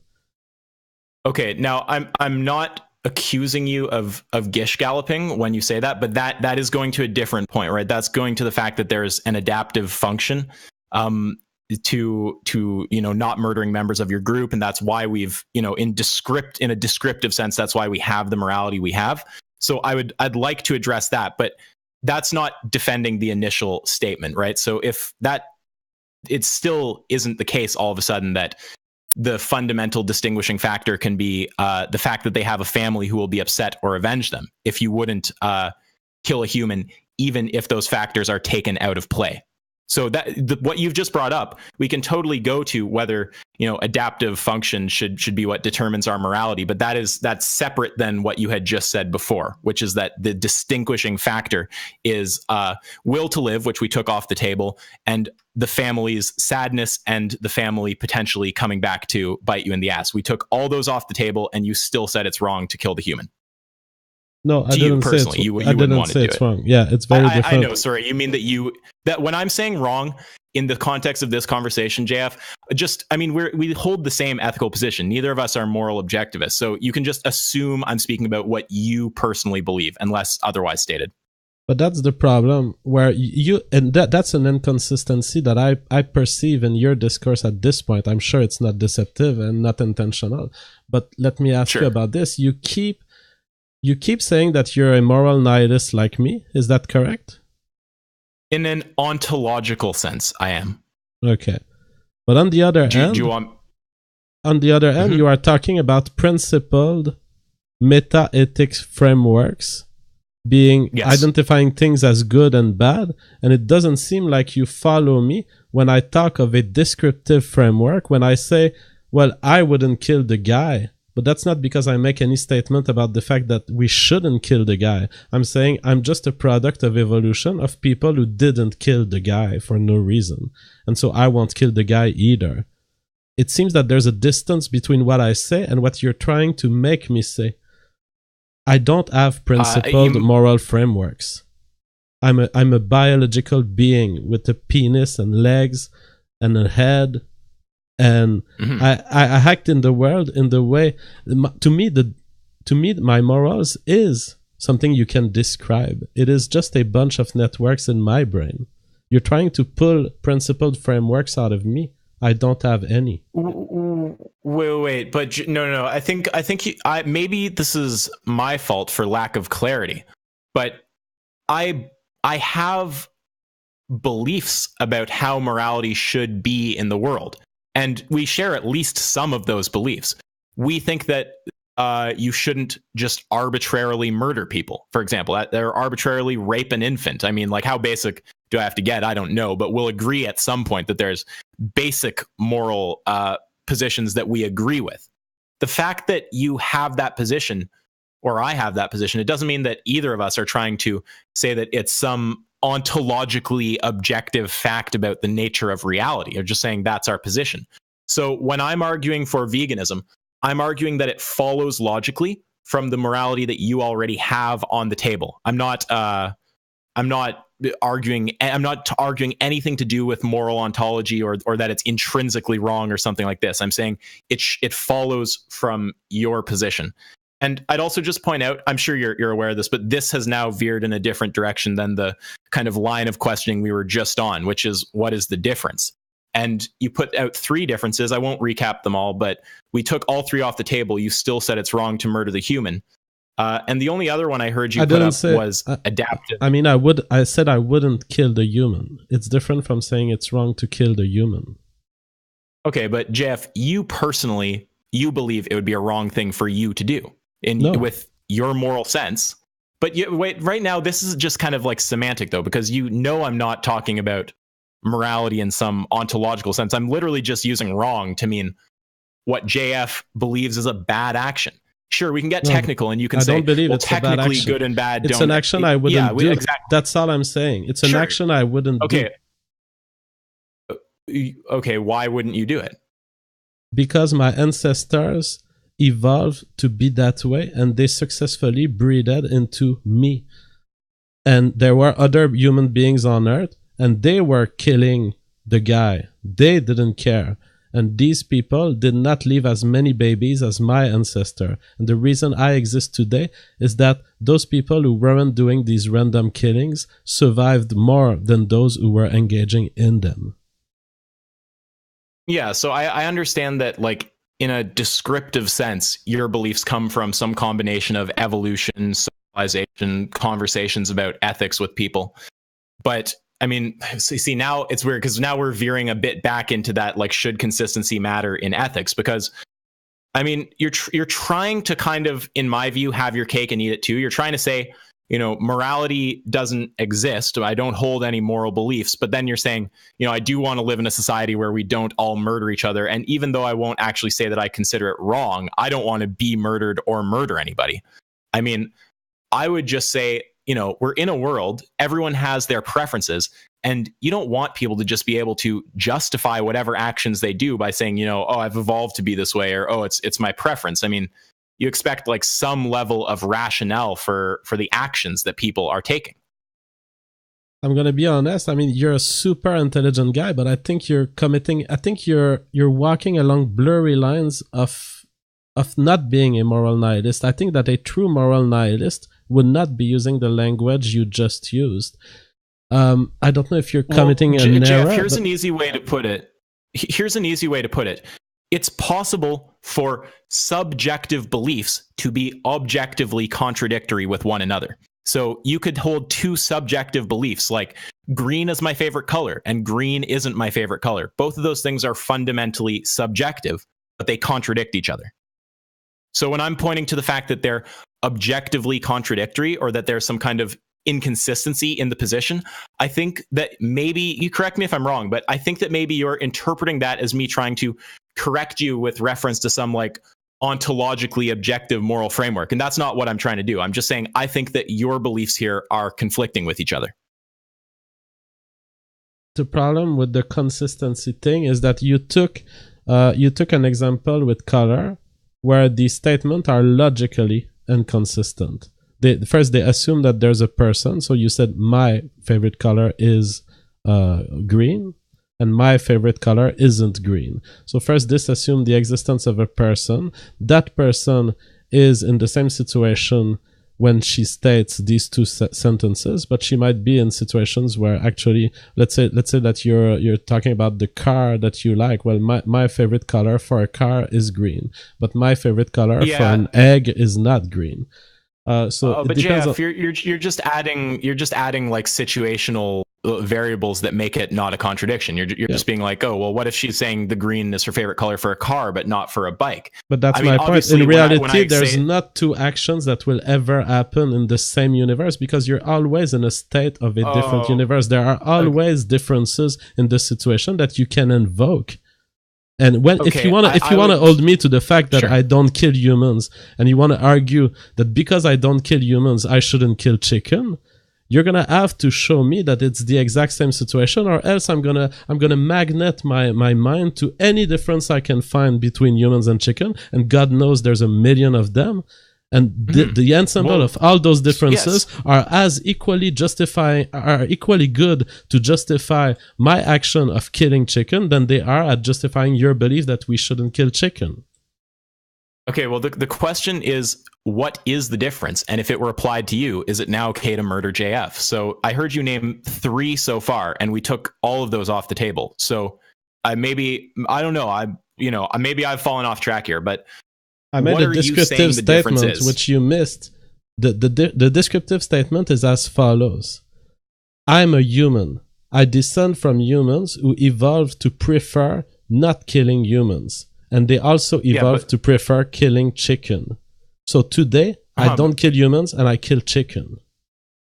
So, Jeff, if there was some species that they didn't evolve to have any compassion for humans, they come to Earth and they just genocide the entire human race, I'm assuming that you wouldn't think that that is ethical from your angle, just because they haven't evolved to feel compassion for us. And that's where I take issue. I think that you're not a true moral nihilist, because I recognize that in a different planet, a different civilization, or a different species, they could have completely different rules than we do. And I do recognize a possibility that murder could be super moral in some other civilization. We're not talking about their moral framework, though. We're talking about yours. But I mean, I wouldn't judge. I wouldn't judge. You wouldn't accept. I don't judge other species. For example, I don't judge tigers. I'm totally fine with tigers killing deers. Yeah, but a tiger's not an intelligent being. They don't know better. So if we're talking about an alien species, we're talking something that is intelligent enough to use light travel to get to Earth. I mean, you can say to me that you wouldn't judge that being for holocausting humans. I would actually just say I literally don't believe you, or you are not thinking clearly enough about your own beliefs to get a clear answer there. Because if you really picture that situation happening, there's no fucking way you would say, well, yeah, I mean, it's fine. They evolved like that, whatever. You'd be like, hell no, I don't want my entire planet to get genocided by aliens. No, I think that you're wrong. I would combat these aliens, but that's because I would understand that these aliens are fighting against my existence. But I would not argue that they are ethically wrong. So you're telling me if an alien species that has all the alternatives they need, they don't have to consume humans. There's absolutely no need for them to. They come here and they start forcing humans to die. That you would not see that as wrong from your perspective? No, not ethically. I would see that as wrong as I don't like a world in which someone is trying to kill me, so I'm going to react and try to kill those aliens. That's it. I wouldn't be like, okay, oh my God, do they have a conscious? These unconscious aliens are terrible. No, I wouldn't be thinking about this. I would be taking my AR-15 and shooting their saucers. Yeah, I mean, well, you're trying to, the way you framed it, as if I am just trying to moralize everything and take some overly emotional angle. I don't think that's totally fair. I mean, I'm just, to be clear, I'm not trying to trap you here. It's just, you're saying that you basically our evolutionary preference. That's what justifies treating humans one way and treating animals another with respect to murder. I don't claim that it justifies. See, you use all the words of a moral realist. That's fascinating, and I'm sure you're not dishonest. I mean, you're engaging in that conversation in a way that I cannot believe that you are dishonest.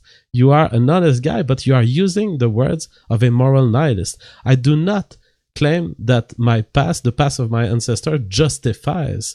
I claim that it explains. I'm a descriptivist of moral behavior. But JF, you hold beliefs for how you want the world to operate, though, don't you? You hold beliefs of what I hold is a brain that can output. What I hold is a brain that can prefer some situations to the others. That's how I termed it at the beginning of the discussion. I have moral preferences, but that's it. Mm-hmm. So there are certain states of the world that, to me, are more desirable and that I would act toward than other states of the world. Okay. And JF, do you support a world where, for example, someone can murder another person and then get off of the murder charge by saying it was my moral preference? No, I don't support that world, but that's unrelated. I did not express support for that world. Wait, but this is the whole thing, though, is it's not about whether morality exists objectively. I mean, we both believe it does not. Like, where does it exist? It's not matter. It's something that humans have in their brain about how the world should work. So when I'm asking you, would you want to live in a world where people can just murder each other and justify it by saying it's my preferences? And you say no. What you're doing right there is you're saying preference is not sufficient moral justification in your worldview for murder. So to me, you wouldn't be able to then... You are right, but there's a bigger thing that I say, which you seem to be missing, which is I don't even believe in moral justifications. There's behavior. People adopt behavior. It's descriptive. They have these behaviors because they've evolved to be in a certain way instead of another way. There is no such thing as justifying these behaviors by principles or by stated sentences. To me, behavior exists before language. But it sounds... When you say that, though, it sounds like you're trying to almost like, not like straw man, because I know it's not intentional doing anything weird to you, but it seems like you're trying to paint me as some kind of moral objectivist who's talking about whether they're justified in some kind of objective sense beyond our subjective notions of morality, which I'm not. I'm just pointing out, JF, you hold certain beliefs. You're going to say, I don't want to live in a society where people can murder each other. I don't want to live in a society where you can rape an infant and say, it's my subjective preference. I don't want to live in a society where someone can go and just stab another person in the street and say, well, my lineage just didn't pass on enough empathy. You hold beliefs about how the world should operate in a moral sense. And I'm just talking about whether those beliefs are consistent with each other. Okay, but I'm not talking about whether they derive from some ontologically objective source. I've never made any claim like that. Yeah, but it's not what I'm arguing against. The first thing I'm arguing is I do not have beliefs that are stated beliefs like this. I have moral preferences, so I have, like, my instinct tells me a world is better in situation A or B, and then I can express some of these moral preferences in the form of human language that seems like it involves a meta-ethical statement. But the reality is that even that communication would be imperfect. And even if I was to make a statement like, oh, we shouldn't kill people, of course, as I make that statement, my brain would be talking about a specific subset of possible killing. And of course, we could make up then situations that would test this statement, and in fact that would find it to be untrue in certain situations. Okay, I just want to make sure I follow what you're saying there. I mean, the gist of what I'm hearing you say is it's all just preferences, and there doesn't have to be any kind of logic of consistency to it. Yeah, not only consistency, but there doesn't have to be meta-ethical frameworks. And in fact, I don't believe that I worked based on beliefs, stated beliefs. Stated beliefs are just an imperfect communication between two agents who have moral preferences. Mm-hmm. But that's talking descriptively about how you function in the universe. You also hold prescriptive beliefs about how you want society to be structured. Well, prescriptive belief, because this word can be used in various contexts. So I can tell you what I hold, but how things should be. Because prescriptive, some people think that it gives you the power to constrain others. I do not believe that I have the power to constrain others. All I have is a way to convince others, potentially through language, to share my moral preferences. But that's all that I have in terms of prescriptiveness. Okay, wait. When we're talking prescriptive versus descriptive, like, first of all, just a little micro problem with that. I think you would actually be for imposing some shit on other people. I mean, if you saw someone try to murder another person in the street, you'd probably go and prescribe some ethics by force and probably separate them physically with your actual body. So I'm not totally sold on that. But when we're talking prescriptive and descriptive, a descriptive statement, obviously, that's just saying how things are, how this morality came to exist, why it is the way it is. Prescriptive, that's how you believe that things should be. So when you say, I would like to live in a world where you can't just murder your fellow human, that's a prescriptive ethical statement. Whether it's grounded in some ontologically objective source, that is totally a whole, like, I label that usually like a meta-ethical red herring in a debate, because going to meta-ethics is irrelevant when you already have prescriptive beliefs on the table. Now it's just about what follows consistently from the beliefs that you've already put out there. Well, yeah, I mean, I don't put out there much beliefs. I can take a fictive you believe that scenario. Murder's wrong? Well, again, I said murder is not always wrong. So already there, you see that I don't agree with your statement. Okay, but Jeff, that's like, not to be rude, that is semantic though, because you literally know that I agree with you that in some situations it's okay to kill. I'm telling you that your statement is wrong. Murder is not wrong. Murder is wrong in certain situations in my preferences. Okay, well, you talked about killing in self-defense. You talked about, or I forget what the other ones were.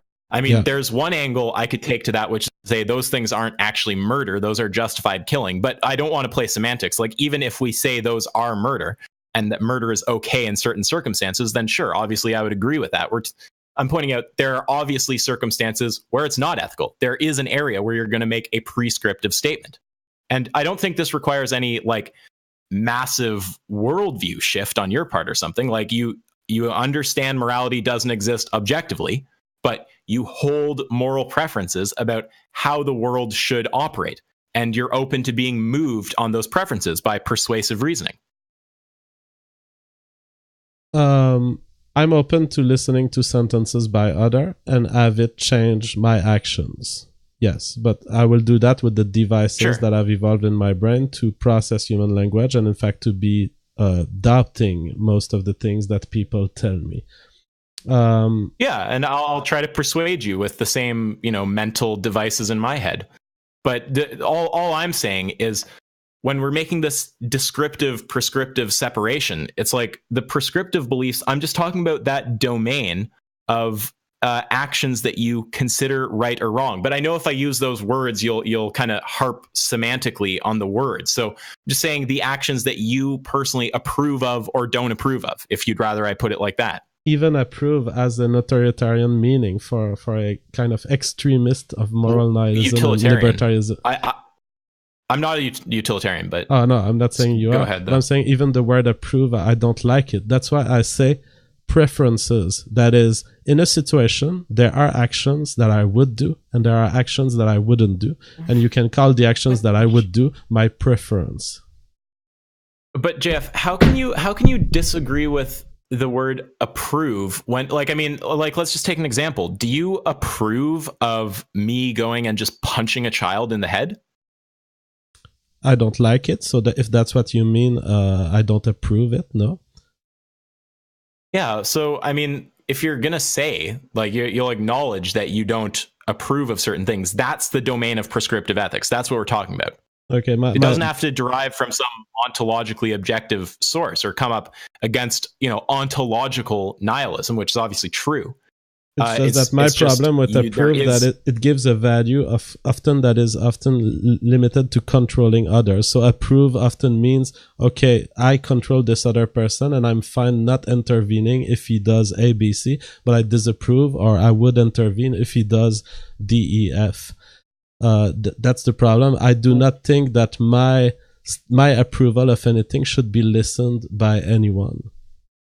Yeah, well, no, we can both agree on that kind of stuff. And like, I'm generally like pretty libertarian-ish. Like, I'm not for imposing very much morality by authority. I mean, I'm fine with the state imposing anti-murder laws or like basic morality, but when I'm saying approve, though, surely you recognize there's a hypothetical entity that could approve or disapprove of a variety of actions without even saying anything about it or acting to prevent or enable any of it, right? So approving isn't intrinsically connected to exerting force on others to make them conform to your morality.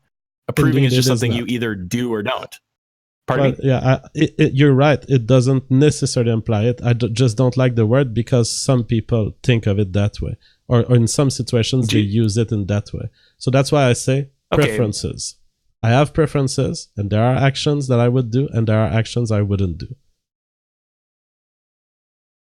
Yeah, okay, so would you, I mean, surely you'd prefer a world where you can't just say, you are different from someone else, so it's okay to mistreat you in whatever way I deem appropriate. So I would take issue with that world. So yes, I would not prefer that world because in that world I can potentially be hurt. But JF, that's exactly the world that you're asking for when you're saying, oh, it's okay to just, discriminate against animals. They're different. They've had a different evolutionary trajectory. I mean, if you're going to say that you don't approve of just arbitrary discrimination like that, you can't then go and do it. Do you follow what I'm saying there? I'm trying to. I think so. Are you trying to get me to believe that the actions that I will stand by will eventually lead others to also extrapolate these actions and the perceived belief that they have behind these actions to go on with their own interpretation of it and eventually act in consistency with my moral framework? No, I'm not saying anything about how your beliefs will affect others or what they'll cause others to do. So can you specify what you mean when you say, do I wish to be in a world where others do A, B, C? Why are you bringing others in this suddenly? Well, because when I push you to differentiate animals from humans in a way that justifies mistreating the animal but not the human, and then you kind of go to the whole like, I just like certain things and I don't like other things. It's like, well, that's not doing full justice to the fact that you actually have prescriptive beliefs about how the world should operate. So, I'm just pointing out, like, if you were to say it's just an arbitrary difference and it's okay to discriminate against the animals but not the humans, I mean, you disagree with arbitrary discrimination. Like you've just told me you do. So I don't know why you would then go and pardon me? No, I disagree with people randomly killing me. I don't disagree with people having arbitrary preferences for some stuff. I mean, you could come to me and say, hey, I have an arbitrary preferences for yellow bananas, but I don't like green bananas. However, I do also have an arbitrary preferences. I like green apple. Unlike bananas, for some reason, the green apples are fine, but the green bananas suck. And I would be like, okay, that seems to be an arbitrary preferences. but you're okay having these arbitrary preference. You're taking the case where an arbitrary preference would also be a preference to murder me, and you're trying to say that my philosophical framework leads to other people wanting to murder me, or me being okay with that. No, I'm not okay with people trying to murder me, but it's not because of an issue of consistence, nor is it because of an issue that these arbitrary preferences are not justified. I'm not okay with people killing me because I want to survive. Okay, wait. But JF, if their justification for killing you is, oh, well, it's arbitrary, and you reject that, then you're saying arbitrary moral preference alone is not a justification for an action in your worldview. No, I'm saying it's not a justification for me to be okay with the actions of another. But to me, I don't believe in the concept of justification, of moral justification. So actions are not wrong and bad in and of themselves. They are either preferred by me or they are not preferred by me. And in fact, other individuals around me will also have their preference. And some of their preference may differ from mine. And some of them may be arbitrary and have no semantic justification. It might just be the way their brain likes to do stuff. Okay, I want to make sure that we're on the same path here. So when I ask you what is it that justifies mistreating the animal but not the human, what is it that you say to that? Well, first, I do not believe in justifications. If you ask me why is it that I'm that way, then I will give you a descriptive answer. I'm that way. Okay, because... wait. We totally need to stop right there, though, because that's you basically not answering the question by saying, well, I don't even believe in justification, so there doesn't need to be a justification. But the thing is, you expect moral justification in other contexts. So it's not a consistent position. I've never asked for moral justification by anyone, because unlike you, I'm a true moral nihilist. Wait. I don't buy that. You don't want to live in a world where I can just, without any justification, just go and rape somebody. You certainly want a world that's not like that, where actions that fuck with others require justification. I'm not going to go see a rapist and ask him to justify or have a philosophical discussion on whether what he did was wrong or right. I'm just going to take him and put him in prison. So you're trying to get me into approving the arbitrary preference of everyone. I didn't say I approve of the arbitrary preference of everyone. I said I know that people have arbitrary preferences. Those who end up hurting me or hurting the woman around me or whatever, I will take them. I will put them in a jail. I won't be saying like, oh, that was pretty arbitrary to put your dick in that woman. No, I don't care. I'm just going to protect myself from these guys. Totally. Yeah, JF, when I say I'm not trying to make you accept every person's arbitrary preference. It's the opposite. I'm saying people have arbitrary preferences that you strongly disagree with. So we can't have a public sphere where the only justification that's required for an action is I arbitrarily approve of it. Well, we can have a public space where we recognize that justifications are just mumbo-jumbo bullshit, and that ultimately what drives human behavior is their brain and the way their brain evolved. Sure, but JF, you don't... Okay, wait, that's a bit different, though, because now we're not just going whether arbitrary behavior can be justified. Now we're talking about whether it's justified by virtue of the fact that that's how they evolved. So I just want to stick with arbitrary for 1 second here. I'm not telling you that you have to accept every arbitrary preference that someone has. Other people have arbitrary preferences that are strongly against yours. And you don't want... don't let me speak for you. This just seems obvious to me. You don't want to live in a world where the only justification that's required for an action is, well, I arbitrarily think it's fine. I don't believe in justification. I don't believe in justification. Okay, so JF, if someone murders a child and says, I don't believe in justification, should we just live in a world where that person can just go ahead and do that? Or should we have a world where we actually have to have a legitimate moral conversation by some reasonable standard of justification? No, I reject your two options. I opt for a third option. We should live in a world where we take this guy, we attach his hand behind his back, and we put him in a jail for the rest of his life. Yeah, that JF, that is setting up a moral standard, though. That's saying that is not just... It absolutely is. No, because you don't need semantic ethics to take people and put them in jail. You just have to follow. I don't. You just have to follow your preferences about what behavior you find objectionable enough to put someone in jail, and you put him in jail.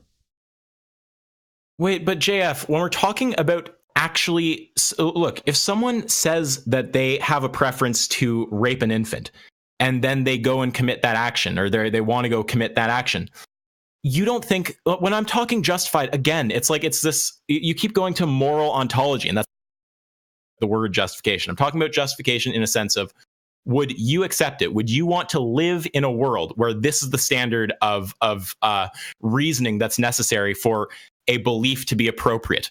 And I think it's, I mean, you can say it is, but I think it's just patently obvious that that's not the case, because there's no way that if you're given a choice of living in a world where the only justification that's required to commit horrible actions is that you arbitrarily prefer it, that you would say, yes, that's the world I want to live in.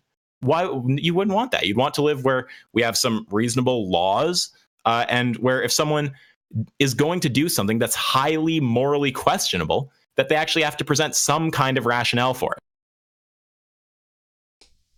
I think that the problem is you're trying to take my rejection of justifications, and you're trying to kind of make me endorse the ensemble of all actions that people would take in that world where we don't believe in justifications.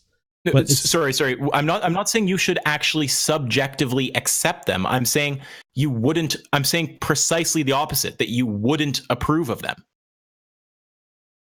I wouldn't approve of the actions, but it doesn't mean that I approve of the world. It doesn't mean that I believe that justifications exist and that justifications are what drive behavior. I don't believe in that first and foremost. Okay, but JF, you keep going to moral ontology. You keep going to whether morality exists, whether justification exists. We're talking about all. I want you to reframe this. Whenever I criticize this, I am not talking about objective morality.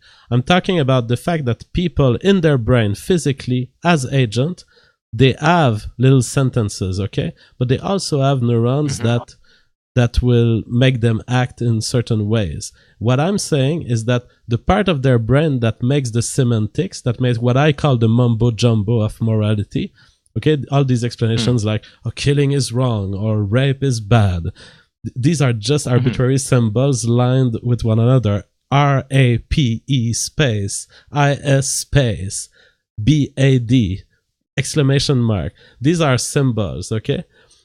I'm saying that the part of their brain that holds these symbols is not even the part of the brain that will effectively enact behavior. And the reason we have priests on the public space saying homosexuality is wrong, and then you discover in their personal life that they've been sucking dicks for 20 years, is precisely that stated justification in humans is not even the driver of human behavior. Okay, but wait, Jeff, we're not dealing with whether it's the driver of human behavior. We're just dealing with, what do you prescriptively agree with? So when we talk about a hypothetical world where actions can be justified by saying arbitrary, though, you're not going to tell me that's the world that you want to live in. But I'm not asking for justification, so I don't even know. I wouldn't care about a world where people try to justify anything with anything, because I don't even listen to moral justifications. So you don't want, for example, a legal system where action like murder is assessed by a group of people as objectively as possible and determined to be either justified or not? You'd rather have a world where we don't have that. I mean, I'm not saying you would. It seems like you wouldn't, but that seems like the conclusion of what you're saying right now. Well, I want a legal system where there's a jury that determines the fact of whether someone was killed. I don't care about the justification. I don't care if that guy comes in the box and says, well, I killed him, but I had a good reason because blah, blah, blah, blah. Whatever he says at that point is not relevant. Oh, wait, how? Okay, whoa, that it's totally relevant. What if he says, if he says in one situation, I killed that guy because I wanted to rob him, and in the other situation, he says, I killed him because he was trying to murder me. I mean, those are massively different situations. So yeah, but what matters in that situation, in my view of the legal system, what matters of that situation is not the intent or justification that the guy can provide. It is the fact that the guy reveals, as he says, well, the guy had pulled a gun against me, so I had to do something. The intent is not so important there.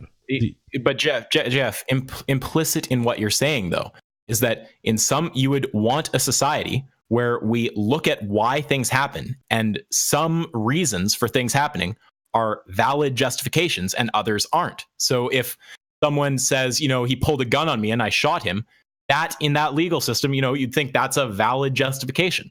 And if he says, I just wanted to steal his wallet, you'd say that's not, in that legal system, it's not a valid justification.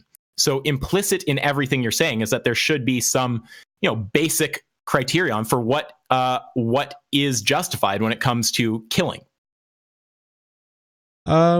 It's a good question. Did I implicitly finally agree that justifications exist? Well, you don't have to backtrack through your words and try to see if you semantically said that by accident or something. I'm just getting at what you believe.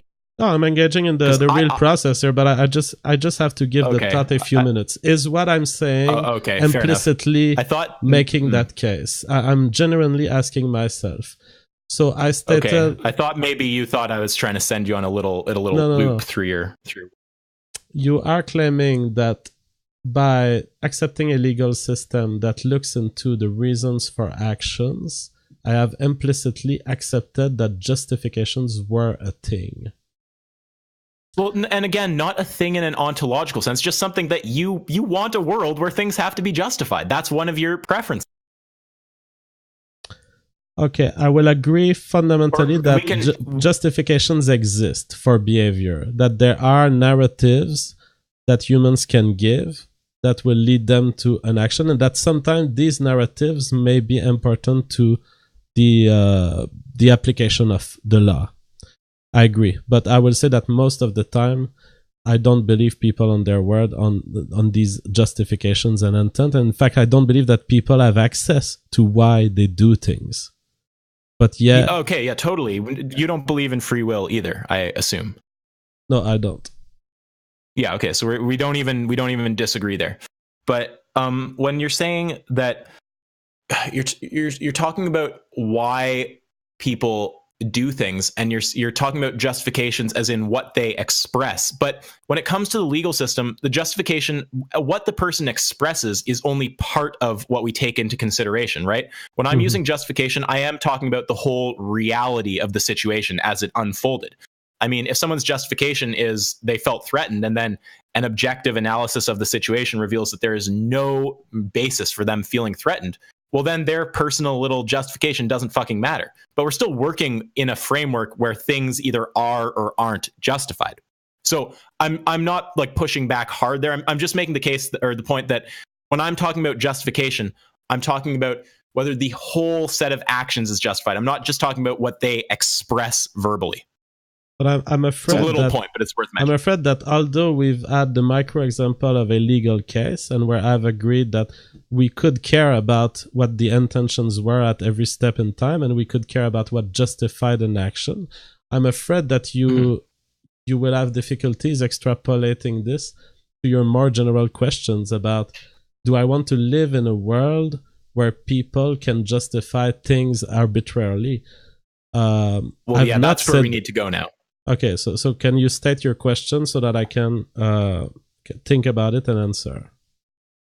Well, okay. So sorry, it's just a lot of backtracking to do. So first you had planted your flag on whether consistency matters, and then we went to the question, is it in fact consistent to discriminate against animals but not humans, or at least to say murder is okay for animals but not humans? So I asked, what is the separation between animals and humans that justifies that? Because implicit in saying it's justified for one but not the other is that they're not the same thing. There's something that separates them. And if that separation, whatever trait or set of traits separates the animals from the human, were applied to the human, would you accept murdering the human? If you wouldn't, it's not a consistent position. If you would, it is. So wait, just one sec. Then you offered three. You said there's the will to live, and we took that off the table because obviously animals and humans have the will to live, so it can't that's not a difference, that's a commonality. And you said their relatives caring, or their relatives or the legal system taking revenge on you. And when we moved those out of the situation, you still said that you don't approve of murdering the human. And then I said, okay, so if it's not any of those things, then what exactly is the difference that justifies the difference of treatment? And then instead of providing a specific difference, you said, I don't believe in justification itself. So then I pointed out, well, I mean, clearly you want to live in a world where things actually have to be justified, where actions that, like morally relevant actions, not choosing your ice cream, like killing someone, actually requires justification. And it seems to me that you would, in fact, want to live in that world. So if you're on board with that, now I'd just be taking it back to the original question, which is, what is the difference that justifies mistreating the animal? And if that difference were applied to humans, would it justify murdering the human? I'm not on board because I've just been illuminated on what happened in that conversation and where we kind of went each of our way, but it was subtle, so I missed it all the way. But now I think I understand what happens. When you I don't know what you mean by eliminated. I've been illuminated, so I've had a realization. So I just understood something here, and I want to share it. So, totally. Sure, please do. At the moment of that conversation where you asked me about the differences between the human and the chicken, I gave a few examples, yes. And I said I might have other examples later that come to mind, but for now, those are the differences I could identify. It needs to be stated that I'm a biological agent, and I don't believe that I have access to all the differences that my moral framework and my brain will be treating when they decide to kill a chicken and not a human. And so my claim at this point then would be, I do not have access to the differences, but I know there are differences because I know my brain treats humans differently from chicken. Let me come back on that. If someone says, I can't spell out the difference between Asians and white people, but I know there is a difference, so it's okay to murder white people and make them into food. Would you accept it? And if you say no, then and if you say no, then random unspecified differences that may exist is not something you can appeal to because you reject that. I'm really starting to dislike this logical leap that you do. You systematically do it. First, you jump from the fact that I claim that we don't necessarily have access to the reasons we have certain behaviors. Then you try to make me endorse the ensemble of behaviors that could be unjustified, such as killing Asians just for being Asians or killing whites just for being whites. This is a logical leap. This is not what I'm stating. I'm not saying that every possible behavior that you could ever have that are unjustified are good. I'm saying that the behavior that I find good, that the behavior that I find good, I will not always have the justifications for it. Yeah. No, I totally understand. No, I'm not trying to make you endorse every bad behavior or something like that. All that I am saying is that if you're going to say I can't, or I'm not going to name a specific difference that justifies mistreating the chicken, because most likely because you can't think of one that wouldn't also justify mistreating the human. I mean, what would you say? Intelligence? Is it okay to kill retards? Morphology? I'm going to tell you the ensemble of all molecules that differentiate a chicken from a human. That's my reason. The ensemble of difference, the billion, million, billion, trillion differences between the chicken and the human. That's my reason. What do you have to say about it? Yeah, well, I would just point out that the exact same logic could justify discriminating against literally everything by saying that it's different in some unspecified way from something else that I do value. That's not a surprise to me. Arbitrary moral justifications can be developed for anything. That's not a surprise. Wait. But one second, I might be losing you here. When you're saying the difference that justifies mistreating the chicken is the totality of differences at the molecular level between a chicken and a human. Yep. You're not actually giving a specific difference there. You're saying it's just this. No, that's you don't. But I'm pointing out what follows from that if you're saying you don't have to. So if you're saying I don't need to actually justify this treatment, it's not that I have to point to any relevant difference. I can just say, there is some totality of differences. Well, there's a totality of differences between literally any two things in the universe that aren't the same thing. So from that logic, if, for example, you were to say that you value Asians, and this is why I went with the Asians and whites example, you could say, well, I don't value whites. Why? Well, just the totality of differences at the molecular level. Well, that's not a fucking argument. What are the differences? I mean, you don't accept being discriminated against because of some totality of unspecified differences. So how can you possibly be consistent applying that logic to someone else? Okay, I will specify my earlier statement. When I said I don't believe in justifications, I will replace it with another statement. I don't believe that I am compelled to justifying my that I can be compelled or that I should be forced to justify with semantics my belief that Asians are more beautiful than whites, women. Yeah.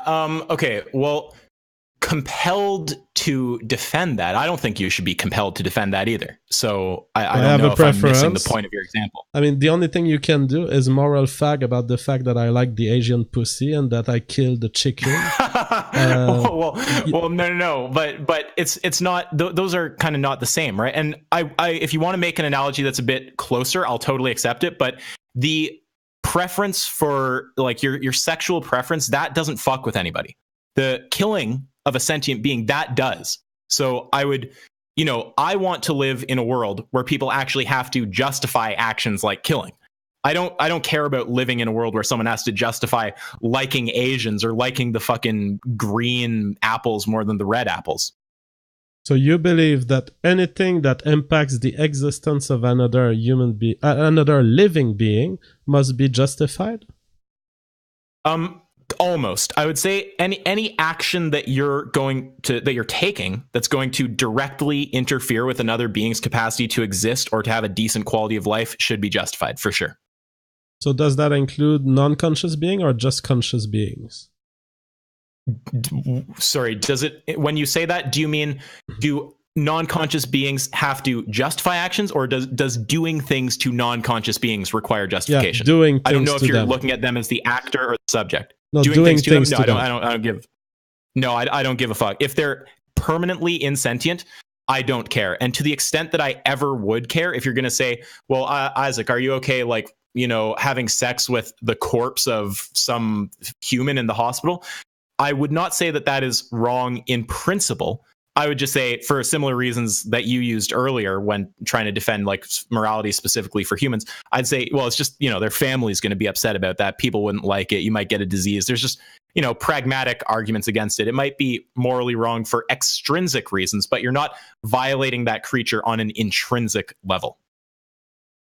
So no, morality does not apply to non-conscious agents. You don't need to justify doing something to a non-conscious agent. Okay, I'd like to tease this out with a few questions, but I think we may be arriving at a second flag here. So, okay. And I think that there's a third discussion which I see emerge from this, which is what defines a conscious creature. But let's leave it aside and let's say there's a class of things that are conscious creatures, and this is JF. I will just hit that in one sentence. You can come back as hard as you want. Conscious, for me, that is having subjective experience, having subjectivity. Yeah, but you don't. Yeah. We don't know if anyone has subjectivity other than ourselves, right? Technically, but that thing is, JF, that's well, okay. Let's keep this. On that, so you do your point. Yeah. Yeah, I really don't want to go there because we might have an hour or two still before we get there. and if you want, you tell me. I'm liking this conversation. You tell me at any time, and we can divide the conversation and restart another day if you need to go. Same to you, man. We'll see who lasts the longest. So, the actions that are affecting stuff in the lives of conscious creatures all need ethical justification, or basically all need ethical justification or semantic justification? Well, when you say that are affecting stuff in their lives, no. But if you're talking about directly affecting them in serious ways, like murdering them, then yeah, absolutely. But like, so I could affect something in your life. Like if I put up a poster, then you have to see that poster. It's in front of your house. I don't have to ethically justify putting the poster there. Okay, so it seems that you're adding an elbow here. Elbow, which is, to me, it's like a degree of freedom. You're adding a degree of freedom for arbitrarily deciding what is important and what is not important, right? No, not arbitrarily. I'm talking about it from like I'm talking about actions that actually interfere with the well-being of others. That like, have you you know the terms like negative and positive rights? I'm talking most negative rights as far as I can tell. So I'm talking about fucking with other people's ability to just self-determine and live and do what they want. So let's say that one of my action could be impacting the ensemble of all descendants of a being in a way that would make them exist or not exist. And in fact, my action will lead to multiple babies being had by this person or not had by this person. Do you think that if my action would have this important of a consequence, that it should be justified by semantically pronounced metaethical frameworks? I don't know, because I just need to get the question more clearly. Can you just hash that out again? So let's do the example, which will actually illustrate everything I have in mind. So, sure.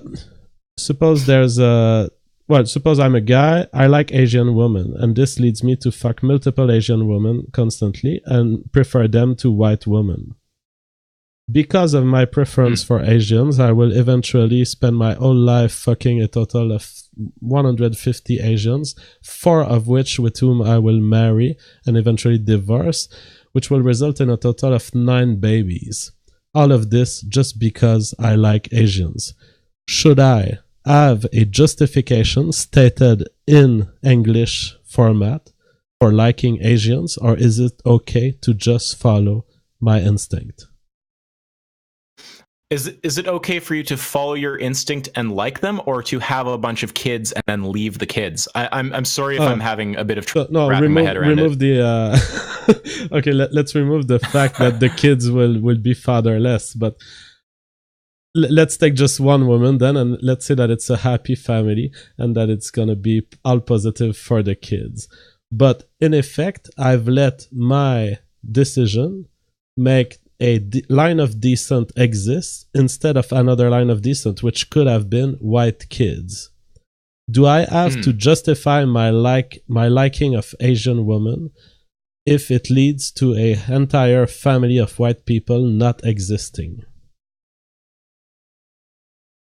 It's a bit of a weird question, because like I see where you're coming at from some level. Like, does miscegenation require moral justification if the end result of everyone doing it is a race being wiped out? That's basically what you're saying, right? Oh, that's actually not where I'm headed, but it's I'm headed into the question I'm sorry if this is taking me a lot of tries, but so here's where I'm headed. I will tell you what I have on mind. I'm trying to say, is this guy really justifying everything he does with moral statements, or does he recognize that sometimes there are instinctual things that cannot be even your mind cannot even find why it is that you are that way? That's really what I'm after. Yeah, okay. Well, when you use the word everything in there, I don't know if that was intentional or I don't think that you have to justify everything. I think there's a bit of a fuzzy line of where exactly do you have to start justifying actions, but we can point at things that you clearly don't have to justify, like your preference in ice cream. And, well, I mean, assuming that it's not a choice between vegan or non-vegan ice cream, then I'd say it's important. But, you don't have to justify your taste preference, for example, but you definitely have to justify murdering another person. So where exactly the line is of when you start imposing on others in a way that requires justification, I'm not sure. But there's cases that clearly fall into the requiring justification area. Okay. Oh, well, that's Is that a fair answer, or have I evaded your question? I really like it. I'm trying to think what does that imply. So I guess that if you agree now that we have to provide the justification where we interrupt the life of other, or when we intervene in the life of other in a way that will affect their lines of descent. What is your justification for me to intervene in the life of the chicken, which will keep him from having a viable line of descent, or at least some of the chicken will not be able to have lines of descent? you're asking me to justify not forcibly breeding some chickens because that will allow some of their descendants not to exist? Well, you're using semantic makeup here. It's like the woman who's putting powder on her face and it becomes more beautiful. Forget the forcibly, forget everything. You've just stated that when I interrupt a life, you called it killing, but you can also interrupt lives that could have existed. You can interrupt a pregnancy. Yeah. You can interrupt the development of an egg and a sperm into potential living beings. Why? And you said for that you need justifications. What is your justification to have me do that to a chicken? Because tomorrow morning, if I stop eating chicken for the rest of my life, I'm telling you there's at least 150 chicken that will not exist and that will not have lines of decence in a world where they could have had it and they would have had it if I had kept eating chicken. So what is your moral justification for trying to get me to stop eating chicken? Well, I don't know if this is going to answer you properly, so you'll have to tell me if I'm getting at what you want to say. What is my moral justification for telling you not to eat the chicken? Well, it would be that you are opposed to murdering humans, and you can't actually differentiate the chicken from the human in a way that, if true of the human, would make you say it's fine to murder the human. But I'm telling you that the humans, if I kill the human, he's gonna either have difficulty, he's not gonna be able to make babies anymore, or he's not gonna be able to care for these babies anymore. Whereas I'm telling you, in the chicken, it's the reverse situation. The more chicken I eat, the more they will have babies, because we have an arrangement with them that we kill them after they reproduce, or after their parent chicken has reproduced. And so I'm telling you that the situation with the human, the chicken, differ in one significant way, which is that the chicken life has arranged itself so that their reproductive cycle would occur before the killing. And in fact, after the killing, everything that happens to the chicken killing, their reproductive cycle would occur before the killing. What does that mean? So they succeed at leaving descent and at providing these lines of descent with all the care that's needed for their survival. I mean, if they have living children, I don't think you should murder any living being. But if you're asking, do I think you have a moral obligation to non-existent entities that could hypothetically exist? No, I don't. The same reason I don't believe in some right to life before a fetus reaches sentience. Well, and that's where we differ. I do. I think that I have some respect for the animals that exist on this planet, and I want to let them have the chance to make babies. And so that's where we differ. No one's saying you have to wipe out the species. You're saying I'm not talking to you about the species. I'm talking to you about the individuals. Every single chicken that has a chance in our world to reproduce, some of them would not have that chance in a vegan world. And I prefer our world. That's why. Because I know that some chickens have a chance to reproduce that wouldn't have in your world. Yeah, but that goes back to the question of whether it's important to have just some quantity of beings alive, or whether it's important for them to actually have a decent standard of life. I don't care about the quantity of chicken. I care about not interfering with the what we called at the beginning of the discussion, the evolutionary freedom of each of these chicken that are alive today to get a chance, to get a shot at life, and at life for their descendants. And as someone points in the chat, it's a very simple question, and in fact, that's the question I'm asking. Please ask him to prove the chicken does not want to be our food. If these chicken have made it an evolutionary strategy for them to give food at the end of their life, and that works, and that actually manipulates humans into caring for their babies instead of them, then whatever we do to make these chickens survive over multiple generations is nothing else than an evolutionary act of manipulation. The chicken are giving away their meat to humans because they know that they don't know cognitively, they don't know in their brain, but evolutionarily, they know that humans are the best tool to care for their babies. They know that actually humans can build a better nest than themselves could do. Okay, wait, but Jeff, you seem to be saying that the fact that it's adaptive makes it morally good. I'm not trying to strawman you, but like that seems like a obviously crazy position. So am I misunderstanding you? No, I don't believe in morally good. I don't even believe in morally good, even in the non-ontological way that you claim. I believe that I have preferences. One of my preferences is that chicken should exist. I love chicken. I think that they should have the chance to do whatever they want. They should have the chance to use their meat as part of their evolutionary strategy if some of them want, and in fact, if they want. Well, but I don't understand how you're getting from there to it's okay to just murder the chickens. I'm not saying it's okay. I'm saying I do it. I'm not saying it's okay. I'm not sure. I think you've lost me. I'm not saying it's okay. I'm saying I'm doing it. I'm gonna kill chicken. Okay. What are you gonna do? Okay, look, I'm not going to personally impose morality on you, but okay, I'm just trying to locate us in the conversation, right? Because how we got here, we talked about what is the difference that justifies mistreating the chicken, and I'm not sure I understand what you're saying the difference is. Well, I'm saying that I don't have to provide a difference, but that you can, as long as our conversation is being implied, I would say the totality of all molecules that form the difference between the chicken and the human.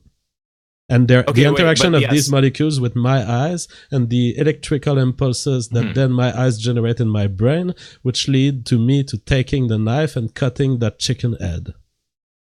Okay, again, that's like a descriptive statement, but when you're saying that the justification is the totality of differences, I mean, if you're saying that as a prescriptive ethical statement, I think that you would reject that exact kind of reasoning.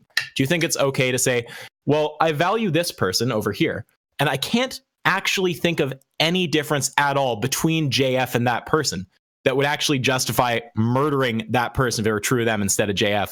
But, you know, whatever, I'm just going to murder JF. I don't think you'd accept an appeal to just the totality of unspecified differences if you can't actually get to any individual. Sorry, I thought you were on a way to understanding, because you started your sentence very well, but then you continued with your logic leap that that it's all about murder, and that what is the logic leap? So the logic leap is from saying that my actions are not justified by things that I necessarily have access to, or that my consciousness can identify.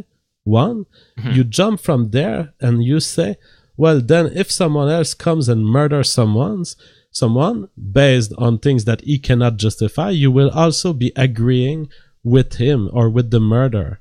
No, I don't agree with the murderer. You wouldn't have grounds for opposing it, though, right? Because if the justification for murdering animals, if the thing that makes it okay is a unspecified totality of differences, then someone else can appeal to an unspecified totality of differences. And how do you tell them they're wrong? But that's exactly, you got it. I don't have grounds to oppose to the murder. I'm still gonna take that guy and put him in prison. But I'm a moral nihilist. I've already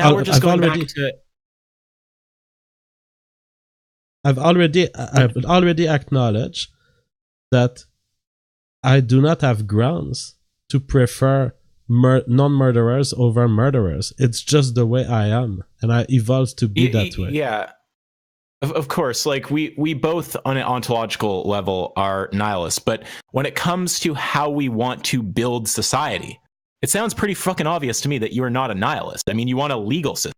A legal system is not nihilism. That's enforcing certain moral principles. And I'm not saying there's any contradiction there in your position, because it's completely reasonable to say, ontologically, I'm a nihilist, but when it comes to actually structuring society, I want to try to do this on some type of rational basis, instead of people just being able to do whatever the fuck they want and justify it by saying, oh, it's arbitrary.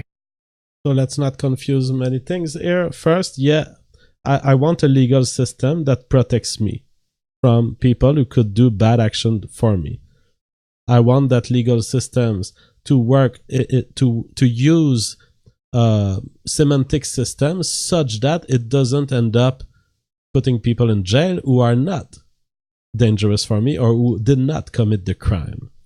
So yes, I do want a system totally. that is rational to the.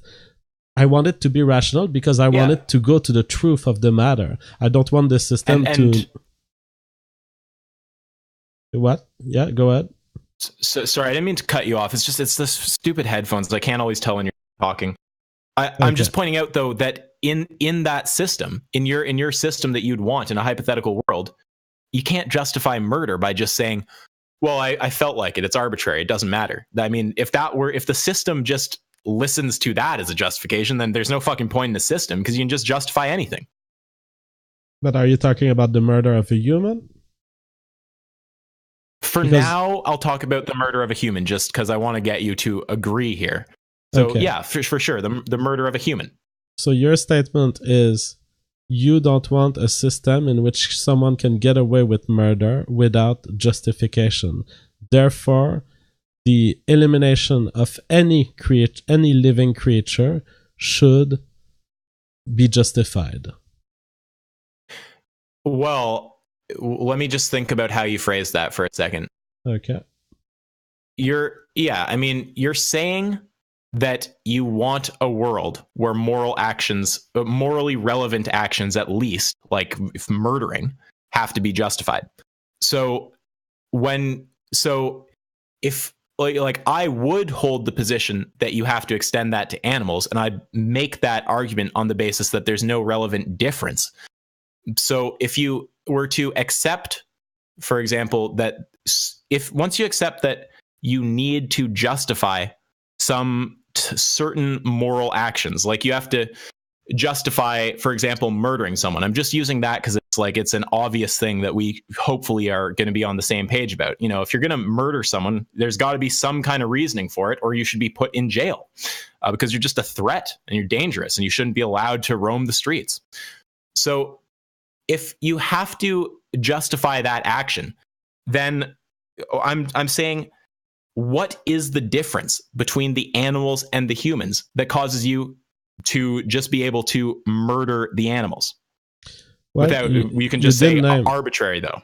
You did name an interesting difference. I would answer arbitrary normally, but you just named one, so let me grab it.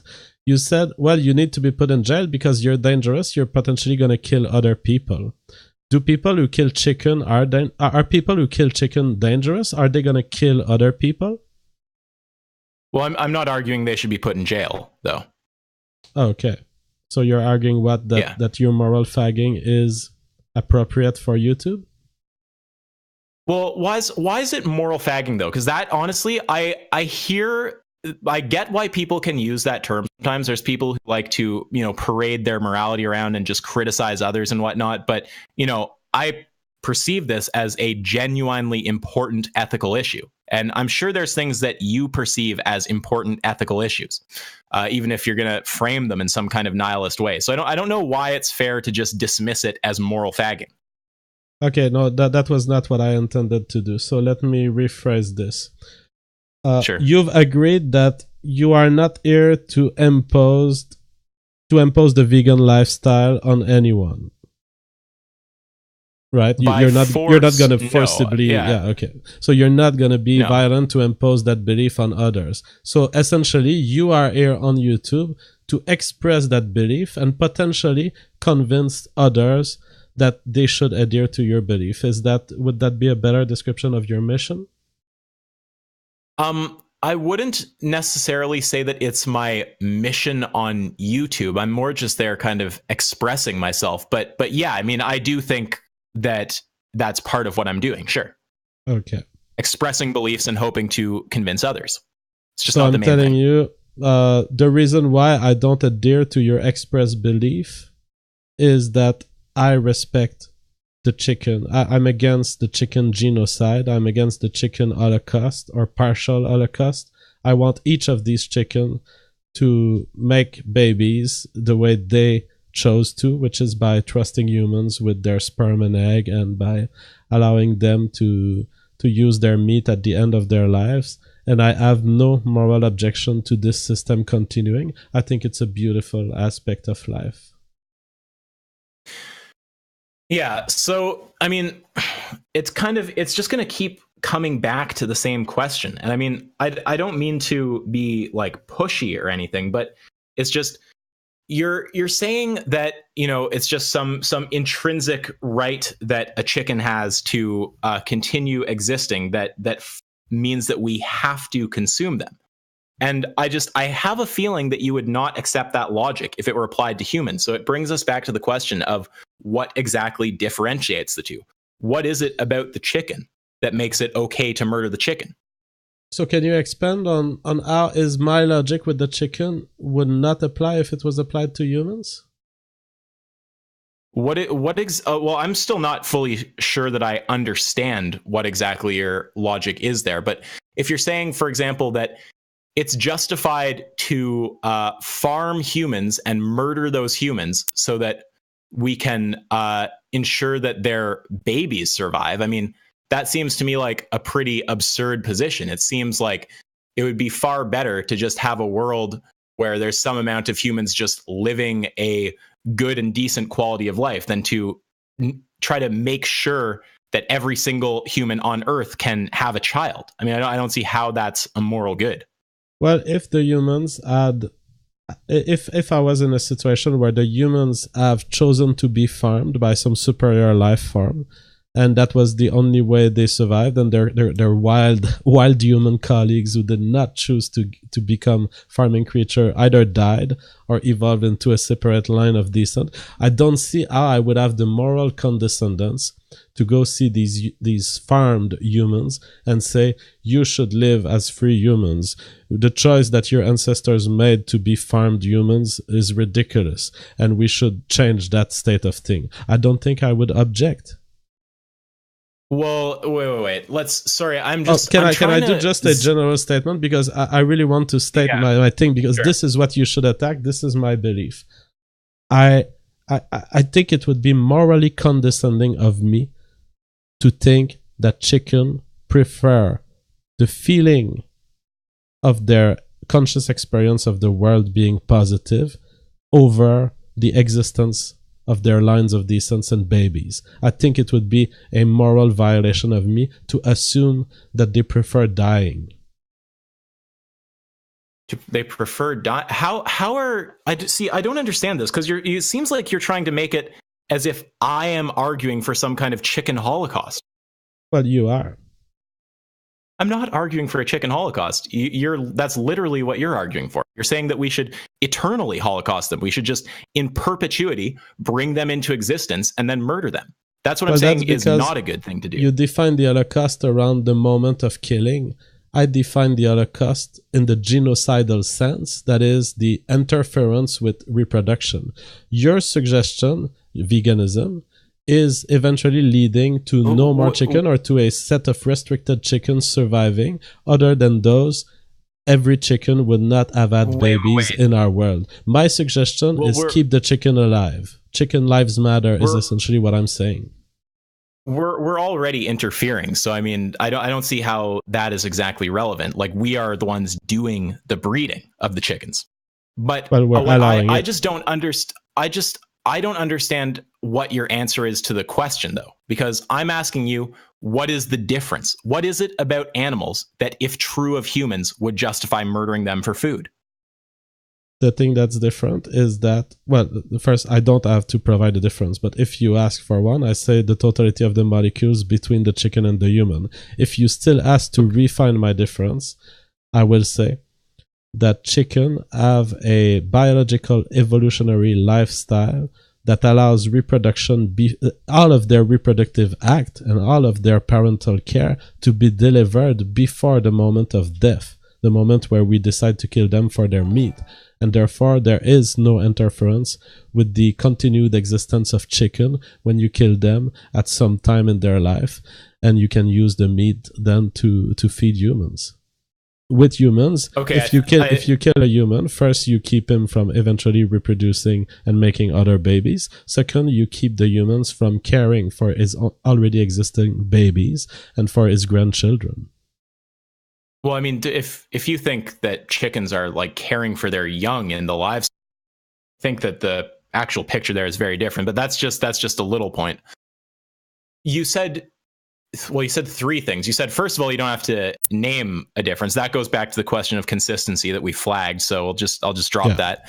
And then you said the totality of differences. Well, that is completely inconsistent. You would not accept me murdering you because there's just some totality of differences between you and a being that I think is of value. Just before you continue, I don't see... second flag. What I call your logical leap, which you've been doing a lot of times, let's plant a second flag here, where I disagree that saying that I justify my belief with the chicken and human case should be extrapolated to the ensemble of behavior of all possible murderers that could act under no justification. So I'm planting a second flag of disagreement.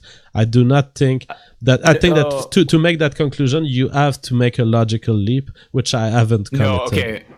No, okay. I don't even think we should flag that. I think we should hammer that. I do not think that can be sustained. So if you're going to, I mean, okay, what's the easiest way to say this? If the argument that there is just a totality of differences is if that is the thing that makes it okay to kill the animals, if that is the difference, that's what separates humans from animals, then applying that to a human would justify murdering the human, because it now has the difference that you said was sufficient to justify murdering animals. So no, because the difference is not the same. The difference between two humans is not the same as the difference between your comparison human and the chicken. But it's still an unspecified set of differences. It's still, so in that sense, it is the same thing. No, it's an unspecified set, but we know that they are different. So in that way, they have a specification, which is that the difference of the molecular difference between a human and a chicken is greater and is different from that between two humans. Okay, and you could also say that the difference between one race of humans and another race is greater than the difference between you could say the difference between race A and race B is greater than the difference between race A and race C. The size of the unspecified sum of differences isn't enough to tell you whether it's okay to murder the being in question or not. No, I'm saying that the difference itself, what it is that different, is what justified my difference of approach with the chicken versus the human. I'm saying that it's the nature of the difference, not the size. Yeah, but JF, I ask you for a difference, and your answer is literally difference. I mean, that's what you're saying. I say, what is the difference? You say, it's that they're different. But that's not a problem. I mean, JF, I've already recognized that as a biological agent, I do not have access to the reasons why I make decisions. Yes. Wait. But again, the difference... If you're saying the difference is just difference, and maybe it makes sense at some deeper level, but I don't have access to it. I mean, again, I don't think you would accept that reasoning if someone were to say, well, there's some unspecified difference between me and this other person, and that justifies murdering them. I mean, maybe there's some deeper reason that makes sense if I were to be able to fully understand why I'm making the decisions I make, but whatever, they're just different. You wouldn't say that that's a justification for murder, surely.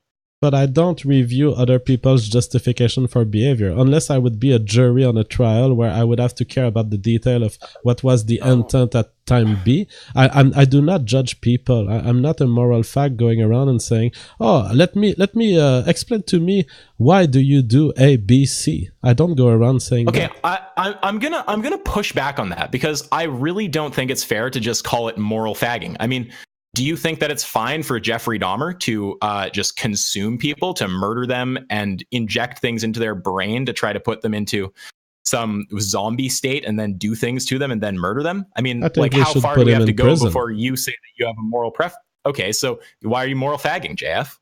I'm not moral fagging. I'm not going around. Yeah, you're telling me you have your preference. I'm not making videos about how scandalous it is, and we need to scandalize ourselves, and we need to express it 10 times on the public space. Yeah, you ask me, I can answer. But anyway, remove the word moral fagging. I'm sorry it was triggering for you, but I'm just telling you that I don't demand justifications to people. Well, it's not okay. Well, I think that that's obviously not true. I mean, you would expect there to be some good rationale for Jeffrey Dahmer murdering someone and consuming their corpse, or else you're going to say, well, no, I'm going to moral fag and put you in jail. Wouldn't you? Moral fagging is It's not true. putting people in jail. Putting people in jail, Well, in fact, is by definition an action. So it's more than moral fagging. What I call moral fagging is just standing on a public space, making sentences about how wrong other people are in their beliefs or their morals or their decisions. That's what I call moral fagging, but I'm totally willing to withdraw the word. I'm not attached to it. My point is, well, you seem to think that I demand justification from people for their action. I don't. I do think you demand that. Okay, well, you say you don't, but yet if Jeffrey Dahmer had a good reason, do you think he should be put in jail? I think if he was to provide facts that make me reconsider my view, and maybe for example he killed by accident, or maybe someone else did it, I would consider these facts. Exactly. So there's a decision-making process there. You currently think, well, he didn't have a good reason, so he should be put in jail. You're saying if he gave you good reasons, he shouldn't be put in jail. So, I mean, it's not so much the fact that he would justify. It's the facts that he would reveal about the universe may lead me to conclude that he did not commit the act. I'm within the domain of fact here. I'm not asking for moral justifications for murder. I'm within understanding what happened in the murder and whether he actually committed it. Okay, so let's say that it turns out that someone tried to attack Jeffrey. It was completely legitimate self-defense. Mm-hmm. Yeah, so I mean, presumably now you don't think he should be put in jail. Yeah, because I think that people who defend themselves in self-defense are not necessarily dangerous for the rest of society, and they have not necessarily committed a crime that I would personally feel is bad or that deserve to be restrained from the rest of society forever. Okay, because my whole thing is, it seems to me after spending some time talking to you that your general strategy is, and again, correct me where I'm wrong, but it seems like you're basically saying, I don't believe in morality. I don't get up on my pedestal and moral fag about what's right and what's wrong. I'm just above this silly apish game that some of you guys are playing with morality and trying to, determine what's right and wrong. But it's like the second you're pressed, you're like, oh yeah, Jeffrey Dahmer should be put in jail for that. Oh no, he shouldn't be put in jail for that. It's like, well, you can say whatever you want, JF, but you clearly hold moral beliefs and you clearly want them enforced and you want a society based around them. I hold moral preferences. You are trying to dig into those preferences and you construct beliefs out of them, but I have moral preferences. I mean, I don't. Okay, well, you hold. I mean, preferences, whatever you want. You have preferences that you hold to such a significant degree that you want society to be to reflect them, even if that means actually fucking with other people, like putting them in jail. I don't want society to reflect them. I want to take action to secure myself from people who would act in ways that... Jeff, you want to live in a society where people can just murder each other at will? Because if you're going to say no to that, you do want a society that reflects your moral principles. No, what I want is to protect myself from murderers. And so for that reason, I invest my thinking and money through taxes into a judicial system that will keep these people away from me. Okay, so you have a preference to not be murdered, and you want it to be enforced by the government. Exactly. That's a good way to phrase it. Yeah, okay. So I don't know where the whole criticizing me, moral fagging, all this comes from, because it's very obvious that you hold moral positions and you expect them to be actually upheld by the state. You want the state to reflect them. Yeah, but I don't moral fag about them. Well, I mean, when you say that, it's like moral fag. It comes off to me as a way to just kind of like blow off moral discussion. It's like, you hold moral principles. You don't have to, moral fag. You don't have to make your channel about discussing moral principles. In fact, you don't have to discuss moral principles at all, but you do hold them. So, and you care about some of them deeply. So why you would criticize someone else for speaking up for their moral principles, calling it moral fagging, I mean, doesn't make sense to me. That's the kind of word I would use for someone who is fundamentally illogical and just wants to ram a bunch of weird ideology down your throat. I take issue with that. I don't like that word being used to describe me. Okay, well, first I said I'm not a moral fag, so I was not talking about you. I was talking about what I am not, and the reason I Well, you referred reacted that to way. me as moral fagging. Yeah, Times. earlier I did punch a little bit, and I withdraw And this. to be clear, I'm not triggered and taking offense. Don't frame it like that. It's more just in a logical sense, I think it's kind of a dismissal tactic. I think it's a way Okay. to not take the argument seriously. Okay. Now, as far as when I used it the second time, what I said is I'm not a moral fag, and that's because you were saying, well, surely you expect people to justify their actions, and I want to specify, no, I don't. I don't believe in action justification. I don't run for it. I don't search for it. I'm not actively engaged into telling people you should justify liking McDonald's, liking Asian women, or liking murders. I'm just putting people in prison when I find them dangerous enough. Yeah. Only the last one there was a moral preference, though. I mean, liking ice cream, it's not a moral preference. I mean, it's a moral preference if you start saying, I wanna make 1 million Asian babies with Asian women, and the world should be that way. Okay, well, if you want to talk about it on some grand scale, maybe some of these things, but moral questions, fair enough. But that's a whole other route. Look, my sex life is on the grand scale. Okay. Well, look. When you're saying I don't moral fag, I don't expect people to morally justify anything they say, but then you tell me that Jeffrey Dahmer has to have a fucking moral justification for murdering and eating someone, or else he should be put in jail. You are actually contradicting yourself. I don't think I'm contradicting myself. Here's how I approach it. If you are found to have there's significant facts against you, beyond reasonable doubt, that indicate that you've committed a murder, I will take for granted that you've committed the murder if we reach the evidentiary threshold, and I will want you in jail. Now, the fact that this could be rescued by an explanation by the person saying, oh no, at the moment of pressing the pedal brake when I ran over that person, I had received a phone call and whatever, it led my leg to twitch, and I suffer from what is the disease that makes you twitch your muscle? I don't know. I had a sudden muscle twitch. I'm not sure.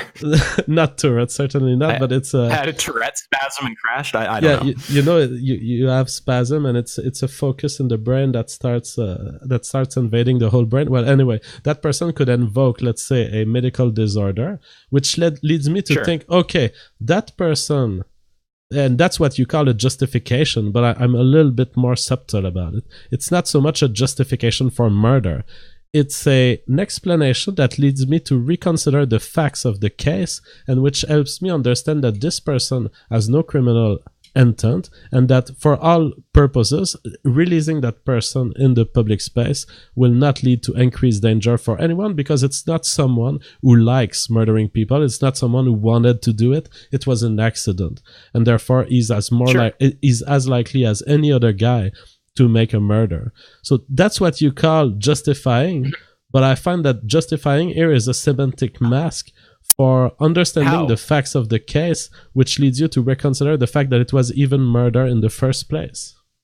Yeah. We can justify. Maybe it's just the word being used, because justify. Also, you always go to examples.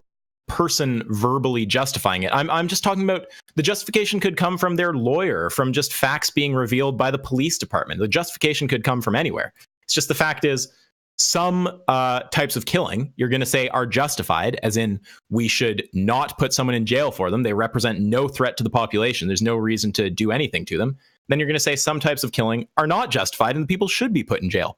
So all I'm pointing out is that, I mean, you can use whatever word you want: justification, rationale, reasoning. I personally don't care about the semantics. The point is that you expect actions, at least certain actions, like, for example, killing another fucking human, at least you expect that to be I'm going to say justified, but you can use whatever words you want. You expect some kind of rationale for that action. So you can't then go and say, I don't moral fag, I don't care about justifications, because I will literally just point you to, okay, Jeffrey Dahmer. You think you should go to jail? Yeah. Okay. What if we find out these facts about the case, that are totally exculpatory, then you're going to say, oh, he shouldn't go. So it's clearly there's something that justifies putting him in jail and something that doesn't. Yeah, there are some things that allow me to classify Jeffrey Dahmer as potentially dangerous and as a criminal and go in jail. And then some other facts can lead me to reconsider that question. I'm not sure how you're going to bring this to the vegan case. Okay, well, how it gets to veganism is that's a whole other point. But what I'm resisting right now is when you try to blow off moral arguments by calling them moral fagging. I mean, it's not valid. You can't do that because even if you don't want to, you're not outspoken about your views. I won't call it moral fagging, but you clearly care about the implementation of morality in society. I mean, it's impossible not to as a human being. You don't want for, you don't, I mean, I don't know really how to break it down. You're going to say that some killing is justified, some isn't. The unjustified killing, people should be literally put in jail over. And the justified killing, they should be allowed to go free. So you actually operate pragmatically in a sense where you demand moral justifications for actions, and you want to live in a world that reflects that preference. Okay. So I just when I see you sharing that in common with me, I reject the term moral fagging because we both think the same thing. It's just I'm talking about it. Okay, there's lots of words you use I disagree with. For example, I wouldn't say that I want to impose that I want to have a moral action in the world. To me, that's just me protecting myself by putting people in jail. But I agree with the heart of what you're saying, that I'm being, in general, inconsistent. I am inconsistent in that some killings to me are good and some killings to me are bad. So I'm being inconsistent on the Jeffrey Dahmer question, but then I've already recognized that I was not against inconsistency. Wait. I see you being inconsistent on the vegan question. I don't see you being inconsistent on the Dahmer question unless you're gonna, like, the inconsistency isn't saying here, I'll spell it out. The inconsistency isn't saying with one set of facts in place, Jeffrey Dahmer should go to jail, and with another set of facts in place, he shouldn't go in jail. The inconsistency is saying that you have that kind of preference for how others should be treated based on the actions they commit that fall under what we would think of as morality, like killing people, and then saying you don't require justification. Well, what's the difference? Where I see what's the difference? I'm just asking. Sorry, JF, is that the inconsistency you're referring to? Yeah, are you saying it's inconsistent? That's what I was referring to. I do. Yeah. And then I'm going to tell you that, well, you're essentially telling me that there's a difference between the Jeffrey Dahmer that we want in prison and the Jeffrey Dahmer that we don't want in prison. And I'm going to tell you, yeah, the difference is the ensemble of molecular differences between the Jeffrey Dahmer we put in prison and the Jeffrey Dahmer we don't put in prison.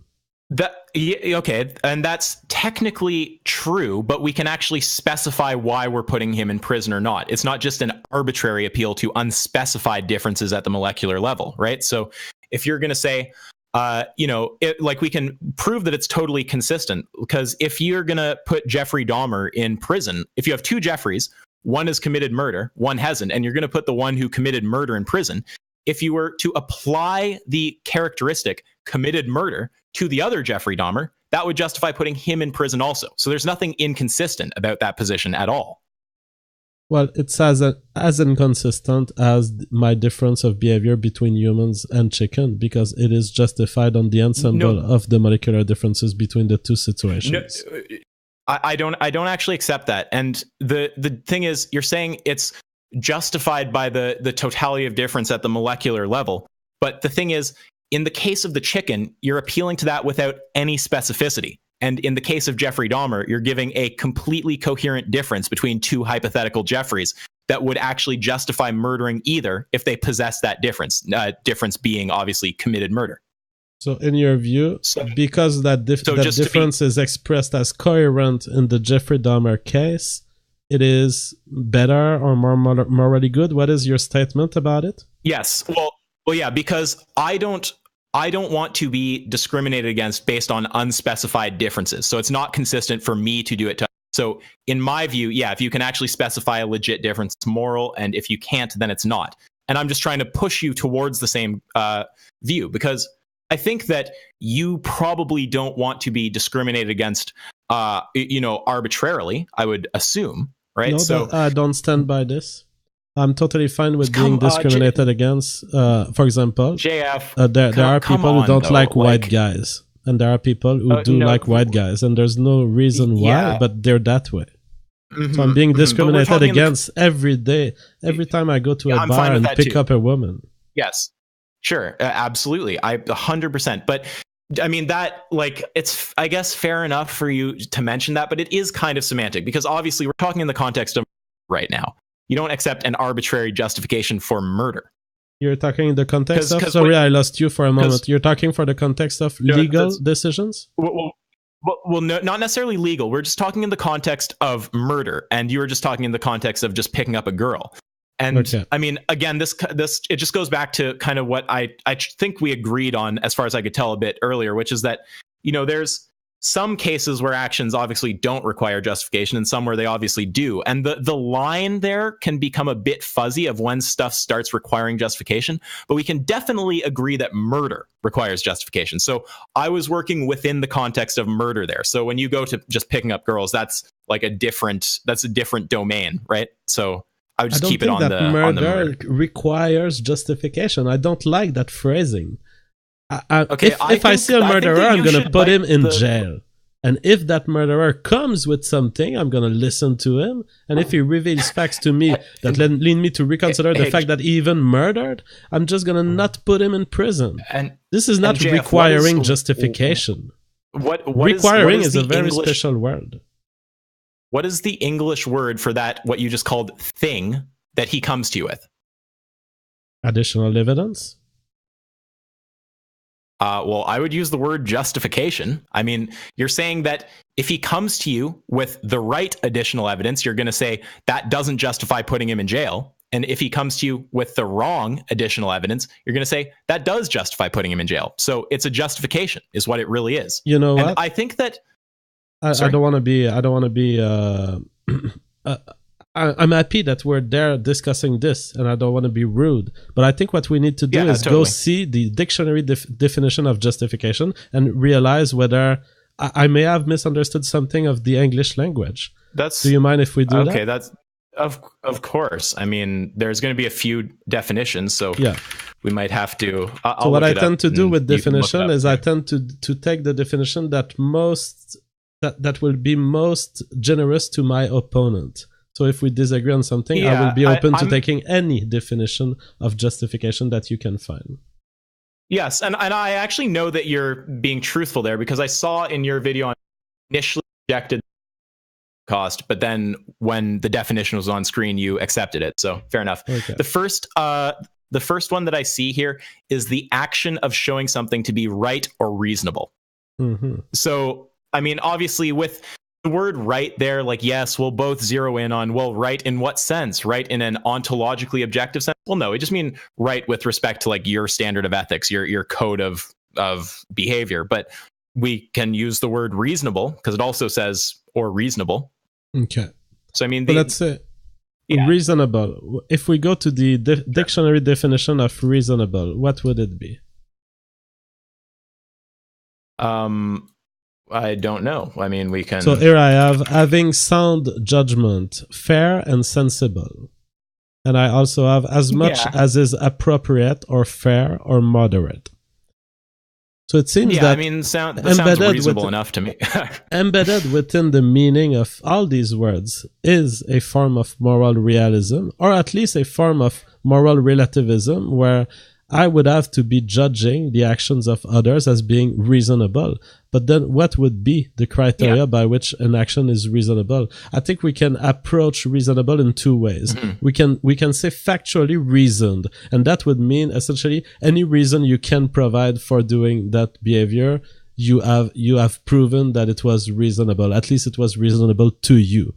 And that would be like kind of the low threshold reasonable. And then we can put the kind of high threshold reasonable where we say, okay, even according to my own morals and my own view of what I would have done in that situation, I find it reasonable. That could be the high threshold reasonable, where not only do I find that you had justifications in doing something, but I agree with these justifications at the moral level. Yeah. Now, I'm not sure if I 100% followed you there, but was the distinction that you were making between some kind of like objective standard of reasonable and then your personal subjective standard of reasonable? Not objective standard of reasonable. So one is a very low standard reasonable, where I say, okay, if you let's say you go dance naked on the street, and I say that's not reasonable from my perspective. But then you tell me, well, I've been paid $150 by a company to do it. Then I could say, okay, I disagree with that, but it's still low threshold reasonable in the sense that you had a reason to do it. So essentially, it's the reasonable of any reason. Oh, well, I mean, but that is not going to cut it in a moral context, because you're not going to accept just someone saying, I had a reason to do it as a moral justification or yeah, okay. So then I hear that you are interested in the higher threshold reasonable, which is a justification is when it is reasonable, not only for the actor that took the action, but also for the person judging them. Okay, let me think about that. For the actor taking the action, but I think I'm talking specifically about if it's reasonable for you, for the judge, just you. So you are asking me to be shit is reasonable. So you're asking me to be a monitor of morality of other agents and observe their behavior and expect a justification? I'm not even willing to play the game of like you're not already doing that, because you evidently are. When you say that you want to live in a society that people actually, you need to justify killing someone, you can't just kill people arbitrarily, you are making those kind of judgments. I mean, I see no point in trying to avoid that at all. Of course, you make moral judgments. Okay. You can semantically call them things other than judgments or something, but you're still saying certain actions, in my view, are right or justified or reasonable or whatever you want to use, and others are not. Okay. I do observe actions of others, and I do judge him if we agree that judging is simply deciding whether I put them in prison or not. Yeah. Well, I mean, it's a little more complicated than that. I mean, this isn't the most important thing ever, but it's like, I mean, you do other things than just put them in prison. I mean, you might impose a fine on somebody or do some other shit like this. I mean, you're just making, like you're just making some kind of judgment about whether, again, in your view, whether the action was right or wrong, justified or not, whatever word you want to use. And then you're saying some consequence follows based on how wrong it was. Okay. And then I'm going to just say, well, I won't put people who kill chicken in prison, and I'm totally fine with their behavior. Okay, yeah, I wouldn't put them in prison either, because I think they've been indoctrinated and I don't think they know better. So I think it would be crazy to just show up at McDonald's and start carting people off to prison. So obviously we agree there. Maybe eventually it should be criminalized once there's sufficient public awareness of the problem to actually assume that people know they're doing something wrong in the way they do when they kill a human. But currently they don't. So no, I don't support putting them in jail. But just before moving to veganism, just on the question of justification, I think we can now safely say, having gone through the definition, again, correct me if I'm wrong, that you do, at least for certain categories of action, like murder, demand justification. I want to reread the definition here. The action of showing something to be right or reasonable. Yeah, so if someone murders another person and they can't show any rationale for it at all, you probably think they should go to jail. Well, the action of showing something to be right or reasonable. So am I expecting a justification of someone who's committed murder?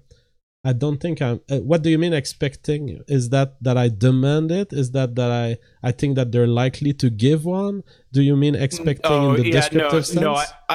No, I mean it prescriptively, certainly. I don't expect descriptively everyone to justify their actions. Some people can't, some won't, whatever. But yeah, prescriptively speaking, you want to live in a world where if someone murders another person, they have to actually justify that in some kind of reasonable way. We can talk about what reasonable means, but they have to provide some kind of rationale. And we can prove that because we can find a case where you're going to say that's a fucked up non-rationale and that person should be put in jail. So if I say his reason is, oh, it's arbitrary, you're going to say, no, that person's going to jail. So obviously you expect justification. I take issue with this line of reasoning. Let me put an example here. So let's say that I have a little black box, and that little black box, some of them are totally not dangerous, but some of them happen to have a poison. Sorry, Jeff, in them. Your accent is fucking with me. Are you saying black box? Yeah, a black box. It's like a little Christmas gift. Okay, sorry, okay, I so couldn't tell if you're saying box or ducks. No, like the animal. It's a Christmas gift, and some of them, they release poison and they kill 1 million people around them. Some of them are totally fine and they don't do that kind of action. Now, yes, if I find the gift that kills millions of people, I'm just gonna put it in some mine. I'm gonna put sand over it so that it doesn't kill anyone, or I'm gonna get rid by sending it to the space, whatever. I'm gonna destroy it in some way.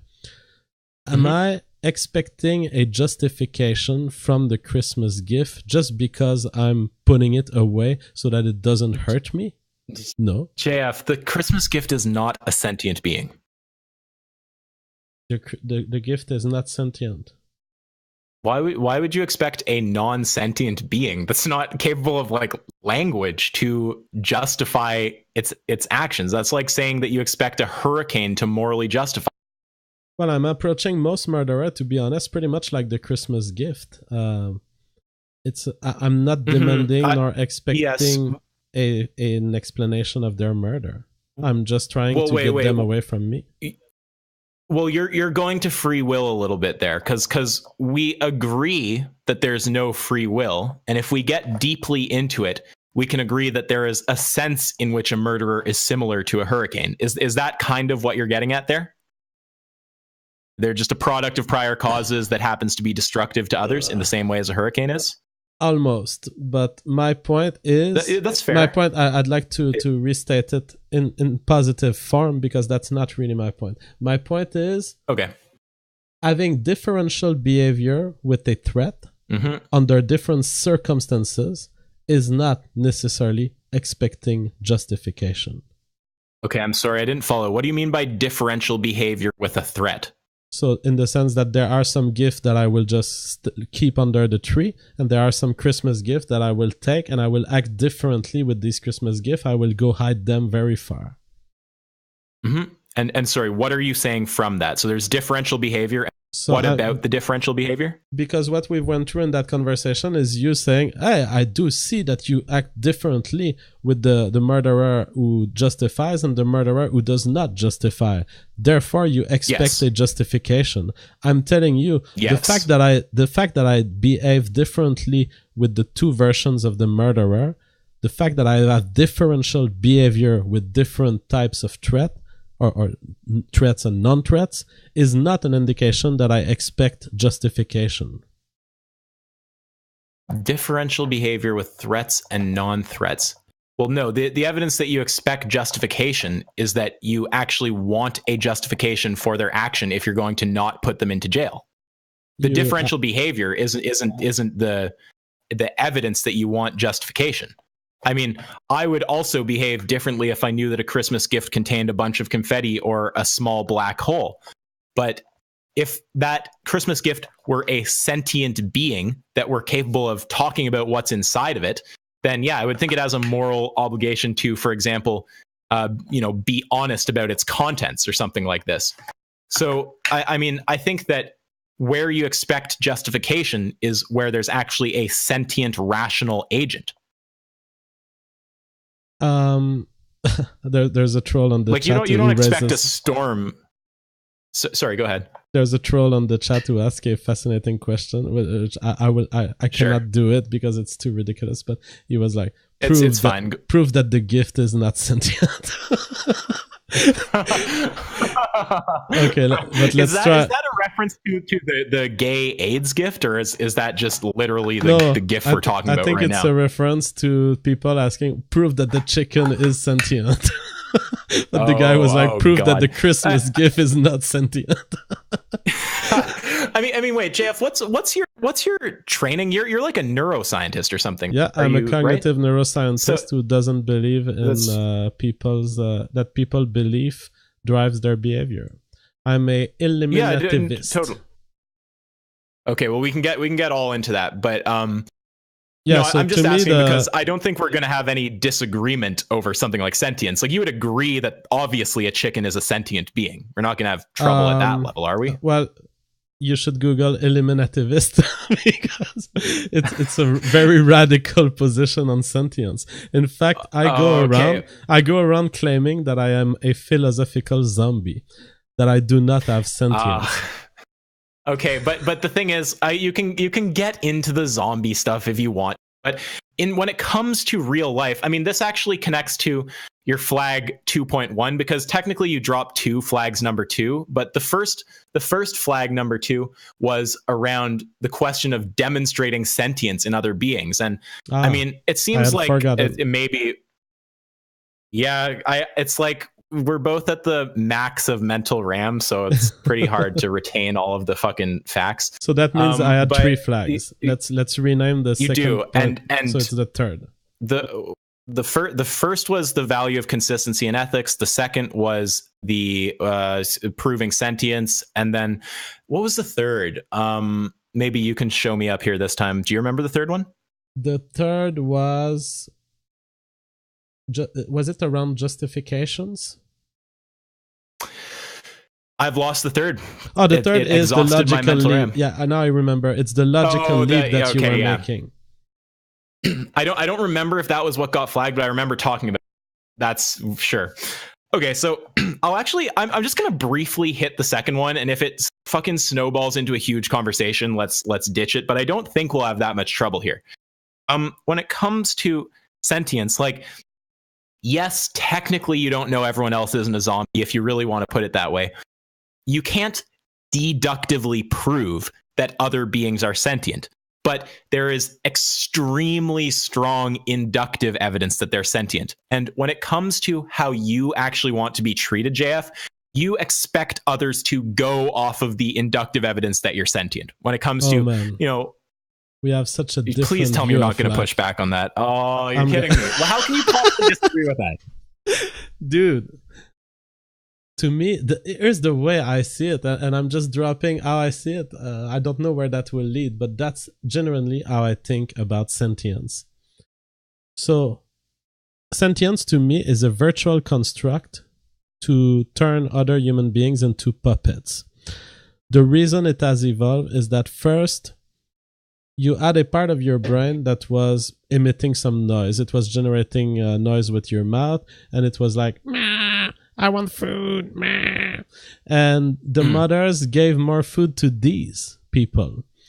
And as human societies became more and more complex, as language developed in our evolutionary history, it became so advantageous to be complaining and to be making others believe that we are someone, that we have an existence, that they should care for that existence, that we've developed these virtual networks that create the fictive experience of being into our brain. I do not think that this virtual system is what justifies morality or justifies me expecting others to behave that way. I just think that it's a trace of our evolutionary history, that in fact that is how we learned how to manipulate others. It is by making them believe that we were someone. Okay, well now, wait, we got 2 questions on the table now, because there's, well, not even counting the original discussion, there's the question of the relationship between sentience and morality, which I'm just going to take. And then there's the question of how did sentience develop, and basically what creatures are sentient. And you're saying that the evolutionary mechanism that produced sentience only happened for humans? Am I? No. Okay, so you agree that rationale would apply. I'm not sure how it evolved, but you would presumably apply that rationale to animals also. Absolutely. It's just that in humans, it got to the semantic domain. Okay, fair enough. Yeah, because I was like, I would find it crazy if I was pushing back on you against you on neuroscience, because there's no way you disagree with popular opinion there, which is that at least all vertebrates are sentient. Like if you look at the Cambridge Declaration on Consciousness, which is, you know, just the biggest panel ever convened of like, I think it's like neuroscientists and anatomists, I don't know, a bunch of people in relevant fields. They concluded that pretty much all mammals and like a range of other beings like octopuses are certainly sentient. And again, like if you want to get technical, it's not, no, they didn't deductively reason their way to it, but they, you know, inductively got there. Well, so you're not denying animals are sentient. No, I'm not saying that it's certain, but I don't like the phrasing of saying that it's certain that they are sentient. I will simply say that it's a possibility that they are sentient, that I believe that possibility is very likely, and so I don't mind engaging in discussion assuming that they are sentient. Yeah, absolutely. Well, that's how I feel too. I would probably state it a bit more strongly. I would say it would be basically a miracle if they were not sentient. But as long as we're both pretty safely on board with that assumption, that's fine. Mm-hmm. Okay, so we can take it back to, I guess, the original conversation. So just with sentience, I think we converge there. As far as I can tell, we both agree. You can't debunk solipsism necessarily. You can't prove that you're not a brain in a vat and no other consciousness exists. The only consciousness that you can deductively prove exists is your own. And when it comes to others, there is a strong inductive basis for assuming they're sentient. Are we in alignment on that? Yeah, on the mere statement about sentience, yes. Nice. Okay. Well, hey, well, that's like, you know, 5% of what we've talked about. It's all good. So, okay. We could deal with other flags or go back to the question. Because look, I don't want to get so bogged down that we become just annoyed with the conversation. Like the core thing for me, JF, is just you believe, regardless of how you want to talk about it and get into the semantics and what morality is and all that, it's like you believe in a certain standard of treatment for humans. And you're saying it's okay to not treat animals in that way. But you're not actually differentiating the animals from the humans in a way that justifies it, because you can't point to any difference that we can apply to the human, and then you're going to say, oh, it's fine. Absolutely. And I say that it is fine to treat people differently, even if you don't know why. Okay, but I'm going to push back on that, because I don't think you hold that position. Is it okay for me to rape a child and not rape other children? No, it's not okay, but it's because of the rape, not because of the differential treatment.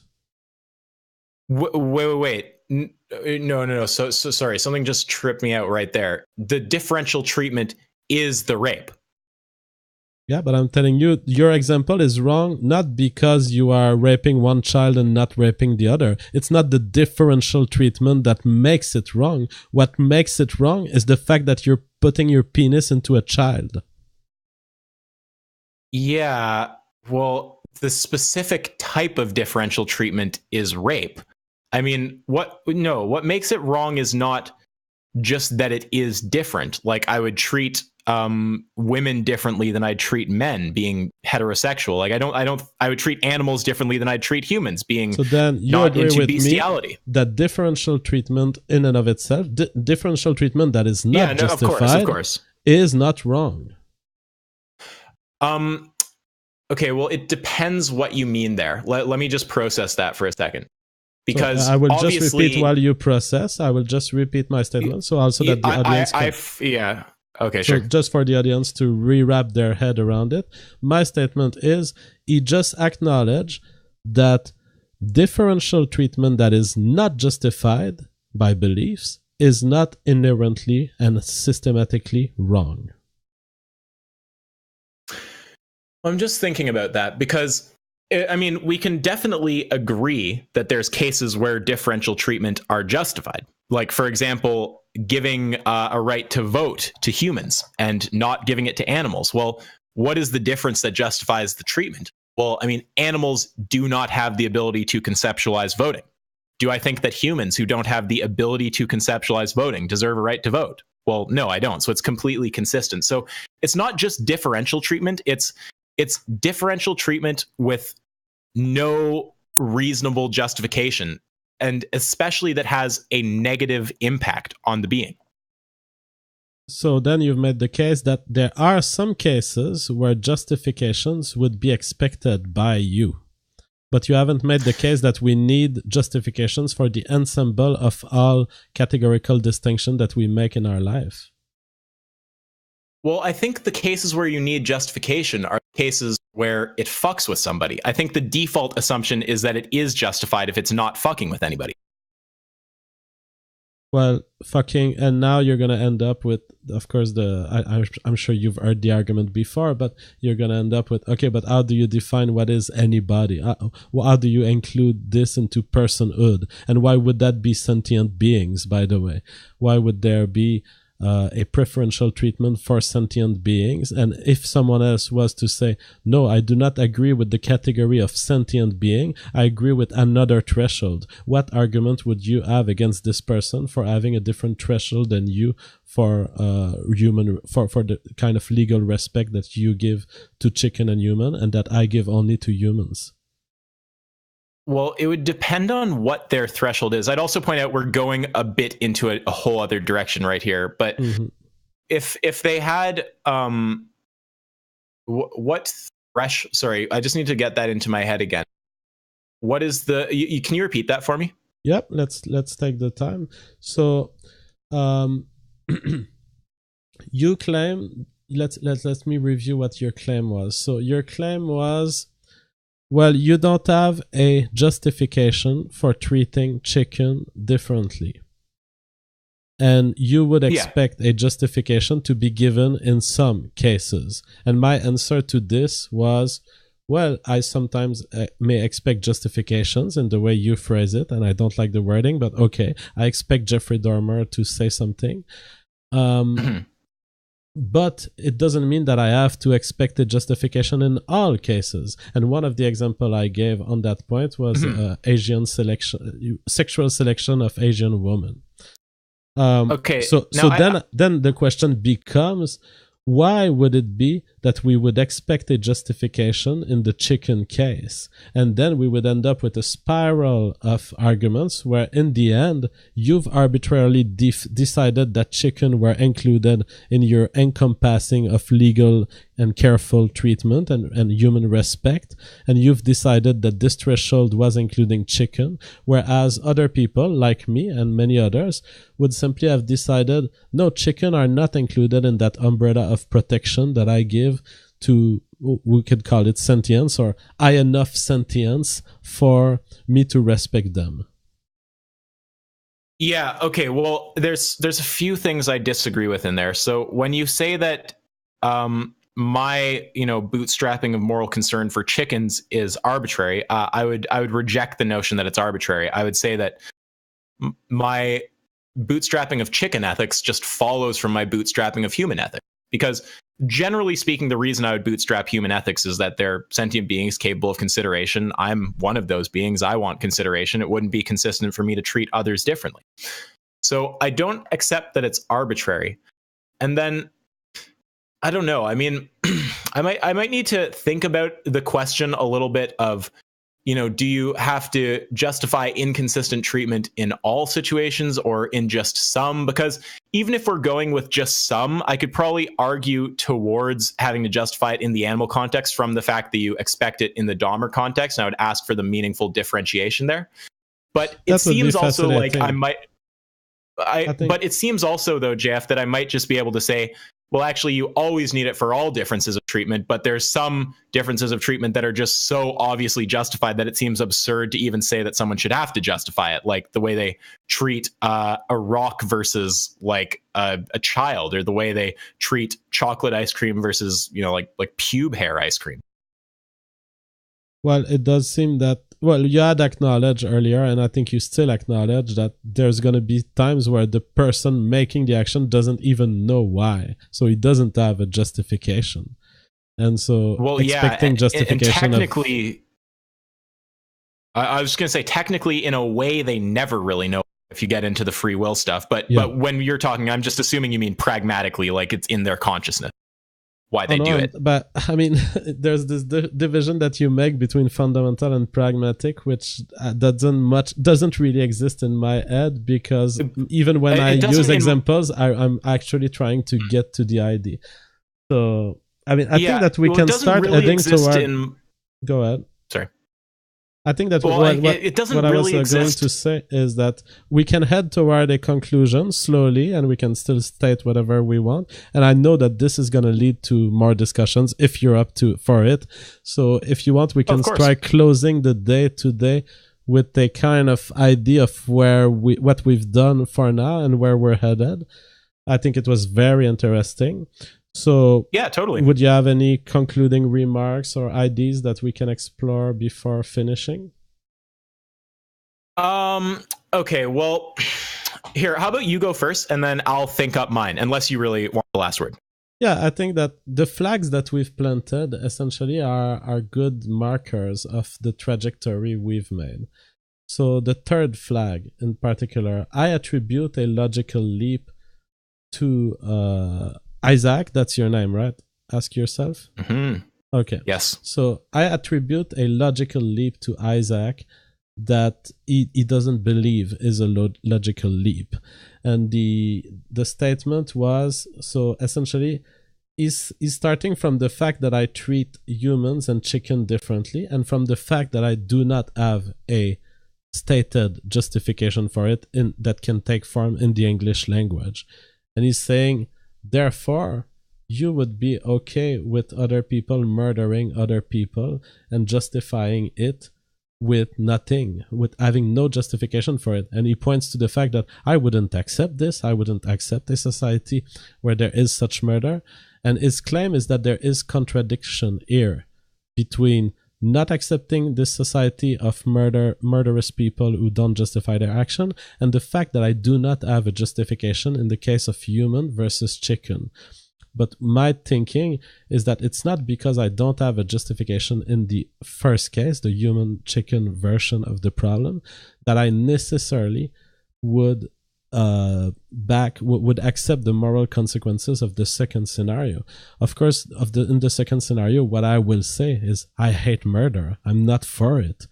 But that's it. I don't hate murder because murderers don't have explanations for it. I hate murders because they end up killing people who could have had the freedom to make babies and to continue their lives the way they wanted to.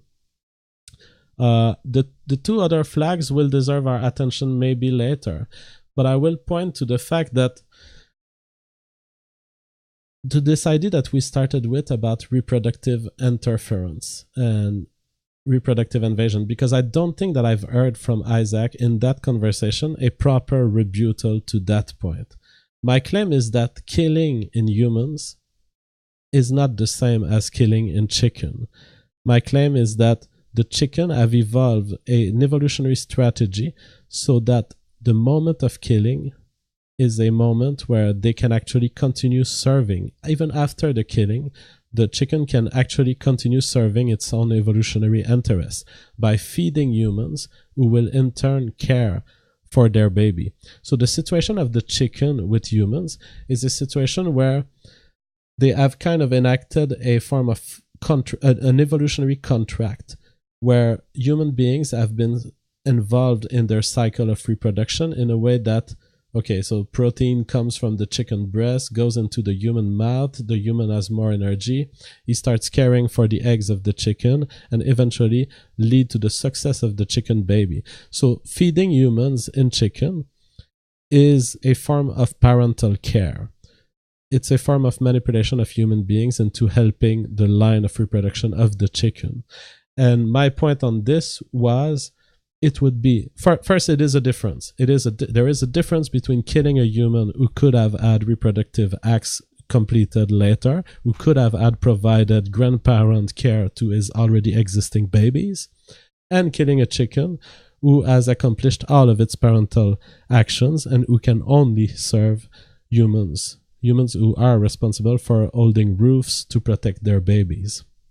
That's one. There is a difference. The second point is, it would be morally presumptuous to think that the chicken prefers not having a line of descent than having his mind existing. In other words, there is some amount of chicken suffering. Sure, I'm willing to acknowledge it. So that's not a point where I will contest what Isaac says. Farming does create suffering, certainly, in certain situations. I don't think it's terrible, but let's just give him the point. Farming induces suffering in conscious beings, most likely. But I think that it would be morally presumptuous to believe that the chicken prefers not existing to not having the suffering. I think that the chicken may very well want his babies to live like a mother crying, wanting everything for her baby to survive. In fact, accepting the most terrible suffering possible, accepting to take hits, accepting to take a sword hit on the head just so that her baby would survive. I believe that it is a very serious possibility to consider that chicken are fine with suffering for the purpose of the success of their babies. So now would be your turn, Isaac. How do you conclude this conversation, and what can we bring in the future? Okay, well, JF, you completely raped my mental RAM with that last one, so there's no way I can possibly make my closing statement a response to your closing statement. But okay, well, I'll start with the three flags. So okay, the first one was the role of consistency in ethics. In my view, you really can't resist the importance of consistency in ethics unless you're okay being discriminated against for just totally inconsistent reasons.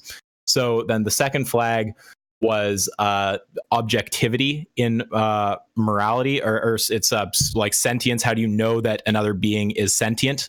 And I would just say, you can't prove that deductively. You can't get around solipsism. But when it comes to your rights, your basic rights, you expect people to go off the inductive evidence that you're sentient, namely having a brain, having a nervous system, and knowing that these things are connected to sentience in every case we've ever seen. They connect to the function of the brain and whatnot. So even though you can't deductively prove the sentience of beings whose subjective experience you don't occupy, you expect others to go off the inductive evidence for you, so you should hold the same standard when it comes to them. And then with the third point of the third flag of the logical leap, I don't know exactly what the leap was. Was the leap saying that because you care about not murdering humans, you should care about not murdering animals? Is that what you mean by the leap?